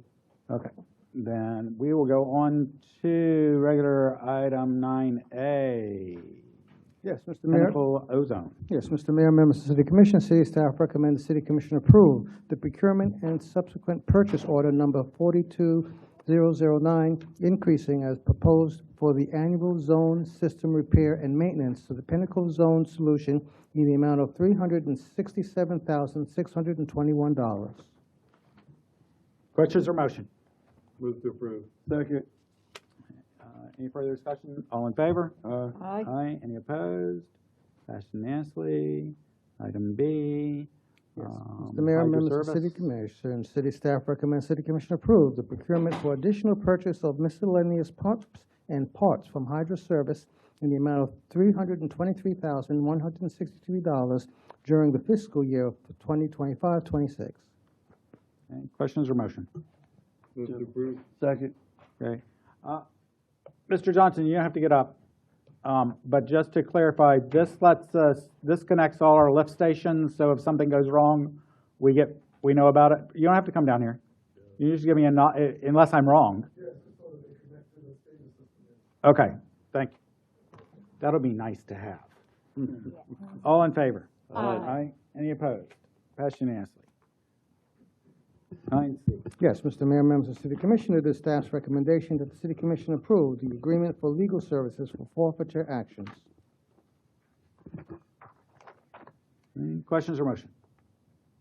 Move to approve. Second. Motion and second. Any further discussion? All in favor? Aye. Any opposed? Passed unanimously. Resolution 3484. Yes, Mr. Mayor, members of the City Commission, city staff recommends City Commission approve Resolution 3484, amending the budget and reallocating funds in the amount of $775,607.84 from the PFAS class action settlement as proposed. Move to approve. Second. Motion and second. Any further discussion? All in favor? Aye. Any opposed? Passed unanimously. Resolution 3485. Mr. Mayor, members of the City Commission, the city staff recommends City Commission approve Resolution 3485 to amend the building department budget in the amount of $90,580, procurement to blitz permits in the amount of $90,579.34. Questions or motion? Move to approve. Second. You only need to come down if I'm wrong. Will be sort of a trial period, because we're only doing it for 6 months? That's not a yes or no answer. Okay. Oh. All right. No. No, it's a prorated amount is what Right. it is, Mayor. It's not a trial period. We're planning on contracting with them, but of course, we'll reevaluate. This is the integration of AI, and we'll have it in two places: sufficiency review at the inception of the permitting process, and then we'll have a forward-facing bot where citizens can ask questions about what the permitting process entails. Excellent. Okay. So we're only doing 6 months because that takes us through the end of the budget year then? Basically. Okay, so your Well, there's 6 budget. months left in the year, Mayor. Who said that? Can I throw my pencil at him? You can do something. Okay, so, all right. I thought we were just trying it out, and if we liked it, we would go on, but you expect to like it and you'll budget in the next year for I it. expect it will be a budgeted item Okay, next year. But we All will right. take a look at it. thank you. Yes, Mayor, constant evaluation. All right. All in favor? Aye. Any opposed? Passed unanimously. We did have a motion there, didn't we? I didn't hear. Oh, I did. yeah. It was Yes? Boygan, Shannon? Austin. Okay, thank you. Okay. 3486. Yes, Mr. Mayor, members of the City Commission, it is the staff's recommendation, City Commission approve Resolution 3486 to amend the building department budget in the amount of $228,052 to increase various account lines. Move to approve. Second. Motion and second. Any further discussion? All in favor? Aye. Aye. Any opposed? Passed unanimously. Resolution 3487. Mr. Mayor, members of the Commission, it is staff's recommendation, City Commission approve Resolution 3487, authorizing the memorandum of agreement with corporate firm for landscape improvements at the Sanford Municipal Cemetery. Questions or motion? Move to approve. Second. Any further discussion? Send that to the private All part. in favor? Aye. Aye. Any opposed? Passed unanimously. They're also helping at the Hopper Academy Garden. Good. 3488. Yes, Mr. Mayor, members of the City Commission, staff is requesting that you approve Resolution 3488 to approve the designation of a portion of State Road 46 between Sanford Avenue and East 29th Lake, East It Lake should just Mary be East Boulevard. Lake Mary Boulevard. I Yeah. don't know what the 29's a bonus. That was the typo I told you about. Yeah. In Seminole Boulevard as designated as the Mayor Larry A. Dale Memorial Highway. We would point out that former Mayor Larry A. Dale was a major force and a larger-than-life figure in the city of Sanford for many years, serving as the mayor of the city of Sanford from 1997 to 2001, advancing the city's the growth and development, including substantial contributions at the airport, the Riverwalk, and community partnerships that enriched local schools and facilities, which include the Aquatic Center located at Seminole High School, which bears his name. Yeah, and this was a bill by Representative Plankin and the state legislature this year. And if you didn't notice, it's the part of the road going by the airport. Okay, do we have a second? Yes. All right. Any further discussion? All in favor? Aye. Any opposed? Passed unanimously. And finally, medical wellness. Yes, Mr. agreement. Mayor, members of the City Commission, the city staff recommends the commission approve the medical service agreement with We Care, replacing the previous provider. Move to approve. Second. Motion and second. Any further discussion? All in favor? Aye. Any opposed? Passed unanimously. City attorney comments? Mr. Mayor, Yep. before we move forward, earlier in the work session, Mr. Raimondo asked that we have a zoning in progress for Schedule Oh, that's S. right. Does that need a motion? I'm sorry. Zoning in progress for Schedule E. Yes, that does require a motion. So if we can get a motion to start zoning in progress for Schedule E of the land development regulations. Move to start the process of the zoning in progress For Schedule E for Schedule E of the land in development the land regulations. development regulations. Okay, do we have a second? Second. Any discussion? All in favor? Aye. Any opposed? Passed unanimously. Now, city attorney comments. I have no comments, Mayor, thank you. City clerk's report. We had several trainings already regarding the new peak agenda. We have approvers training tomorrow morning. We are hoping for it to be live, barring any surprises, either the first meeting of July. If we have any curveballs or surprises, it'll be the first meeting of August where everything will go live. Okay. All right. City manager's report. Yes, Mr. Mayor, members of the City Commission, just for the public information, Ms. Houchin, the city clerk, is right now attending the city clerk conference. That's why she's not here. Okay. Anything else? Nope. All right. Commissioner Breton? Oh, I'm going first. Jeez Louise. Okay, at the work session, I talked about the LAHEEP program, and I need to make sure that I have permission to ask if I'm allowed to ask about that employee, because I asked about it, but I know that there's a fine line between what the commission can do and then what the city manager can do. So before, I want to, I guess, retract that and then ask if I'm allowed, now that we've been informed that the LAHEEP program is going away. We do have Maria there, and she's a 20-plus year employee here of the city of Sanford. And if it's okay for me to ask what happens to that employee, are we making any provisions or anything like that? If not, then I refrain from that question. Commissioner, I have no problem with you asking me about that. You are correct that there's been a change in the LAHEEP program. We have been in touch with the state as well as the county about what's going to be happening. It is state funds that fund that.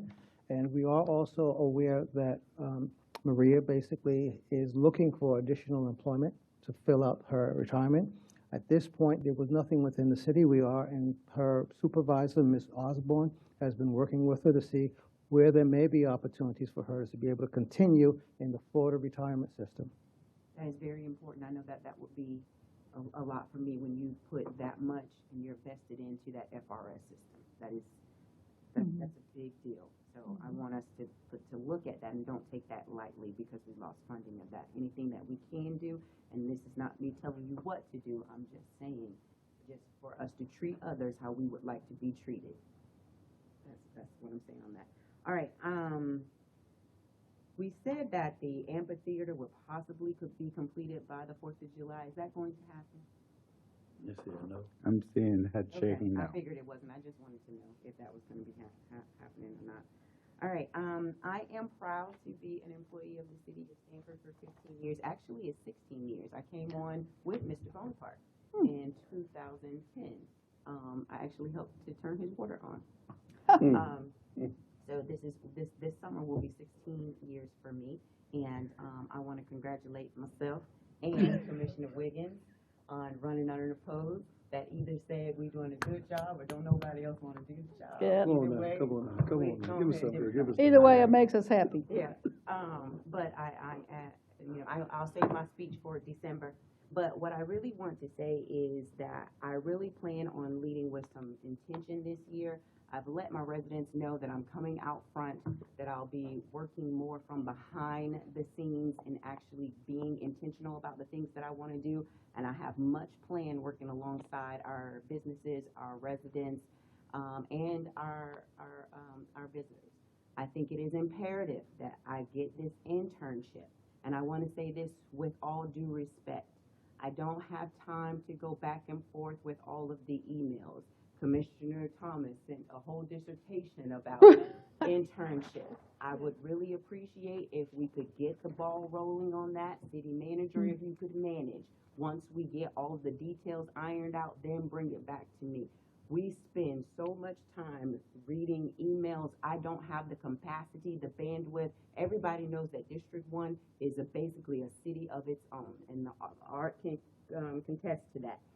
It is a lot. I need the help so that I can be the best representative that I can be. So an intern is really good, and I'm not just saying just for District 1, it can be for the entire commission. I lean on Pam a lot, but I think an intern would be beneficial not just for District 1 commissioner, but for the people that I represent. So if we could move forward on that, I would greatly appreciate it. Commissioner, if I could? Yes, sir. The city does have a paid internship program that people can apply for. Okay, so could we get all of it lined up for Commissioner Britton and then, or for the commission as a whole? I can't keep going back with all of the emails. It's on the city's website on the employment. Okay, but I'm asking you. Should we To bring it have here communications, so that we can maybe talk about pitch it a little more? Put a little out there that says, this can also be an intern position to support the commission? Maybe develop some new interest? We can get with communications and see about, because it is, and it has been on the city's website. If you wanted an internship, you could apply for it. Well, sure, and so is every other position that's out there, that if people happen to be looking, they might be looking, but maybe we kind of give it a little more juice. Did we end up filling that? No. No, okay, so it's still available. Well, isn't 'cause- it crazy how the District 1 commissioner doesn't even know that? I say I can't read through all of those emails, and I asked about it at one of the goals and accomplishments meetings, and I brought it back up again, and it just seemed like a bunch of back and forth. I did not know that we had that on the city website. It's hard to navigate the city website sometimes just to find out where to pay the water bill. So, okay. Make it easy for me to do my job. That's all I'm asking. That concludes the District 1 report. Commissioner Wiggins. Last month, my community meeting, Bokeh Riders Motorcycle Club gave away 6 scholarships. So I'll commend them on the great work that they're doing in the city of Sanford. George Stark Park, Dr. George Stark Park, we are able to give away 60+ families groceries. And then also, lastly, as Commissioner Britton said, congratulate her on another 4 years. And I feel that I'm blessed to be in the situation I'm in. I know I'm not going to please everybody, and I'll be a fool to think I am. But I'm not going to change who I am. And so I thank God for those that support me and do what needs to be done. I am open. We have a meeting once a month. I am able to get in touch with. All you have to do is reach out and we can sit down and talk. But I will say this for all that know me, and if you don't, I am not gonna sit around and tolerate foolishness. If you want to sit down and talk so we can help make our city better, I don't know all the answers, and I'm open to listen, but I will not tolerate foolishness. So if you want to sit down and talk, I'm here, but again, I'm looking forward to the next 4 years. I'm done, sir. Speaking of foolishness, District 3 is up. Mr. Austin. I want to congratulate Sanford Youth Baseball. We had 9 teams go to districts, and we had 6 win it and qualify for the state tournament this year. Our 8U, 9U, 10U, 11U, 13U, and 18U have all advanced to state. It's the first time we've ever done this. It was also the first time we had that many teams make it to district. We had one other team make it to the championship, so we almost had 7 teams go. So look for us to be looking for help financially for them, like we did last year. And I'm sure you'll be hearing more about that in the next couple of weeks. Mr. Sullivan, do you know when they go to state? It varies. Yeah, it's all different. One of the tournaments starts this week, and then the next couple of weekends, we'll have to go all over the state. Okay. Okay. All right.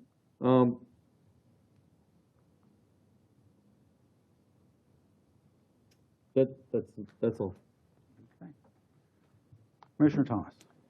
I want to extend my thanks to Chief Smith and Lieutenant Lehman and crew for their above and beyond trying to work with some issues we've had over in my district with some motorbikes that they come, they go, they leave, they get quiet, and then they come back. So I'm very grateful for the work you all have done there, and so are my fellow residents.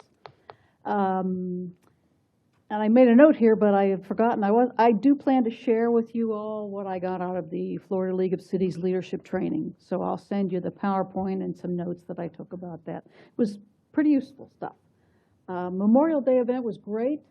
Kudos to everybody that was involved in that. That's always a great event, and I appreciate everything you do there.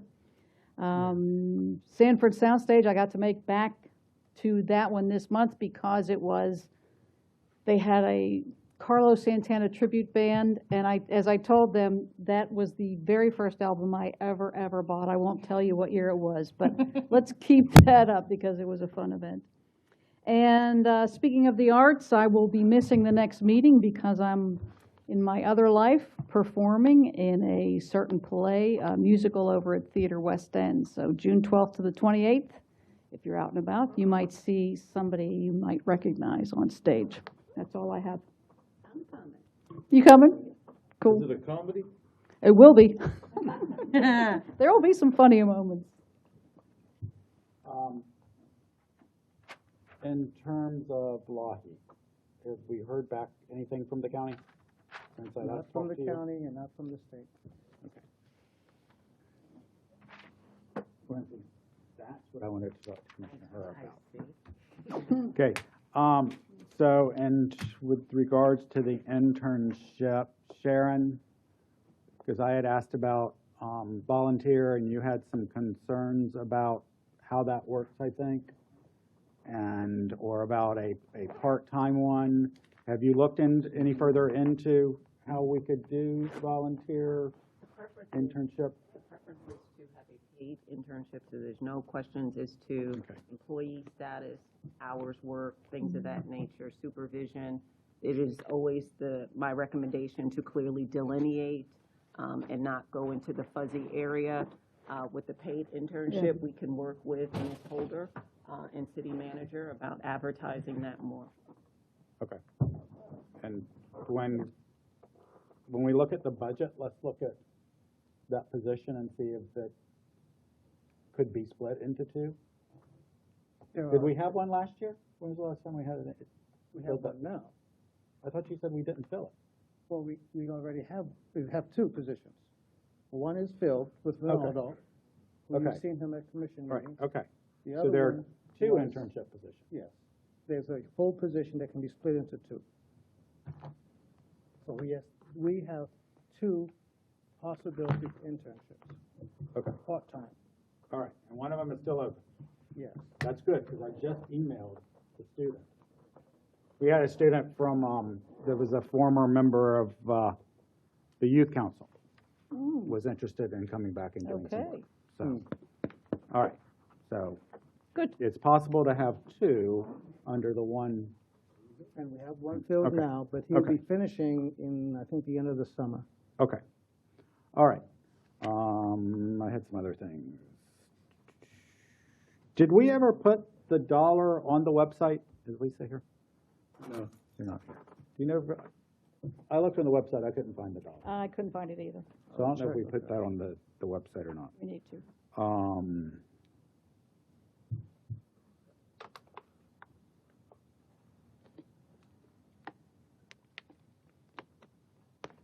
I think that is it then. We are adjourned. We are adjourned.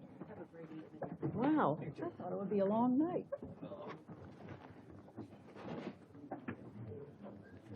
Huh?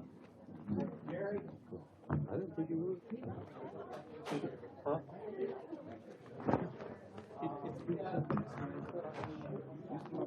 No, it's a 24-hour deadline. Now we gotta do. You ain't seen it to me. Oh, I saw you showed. Yeah.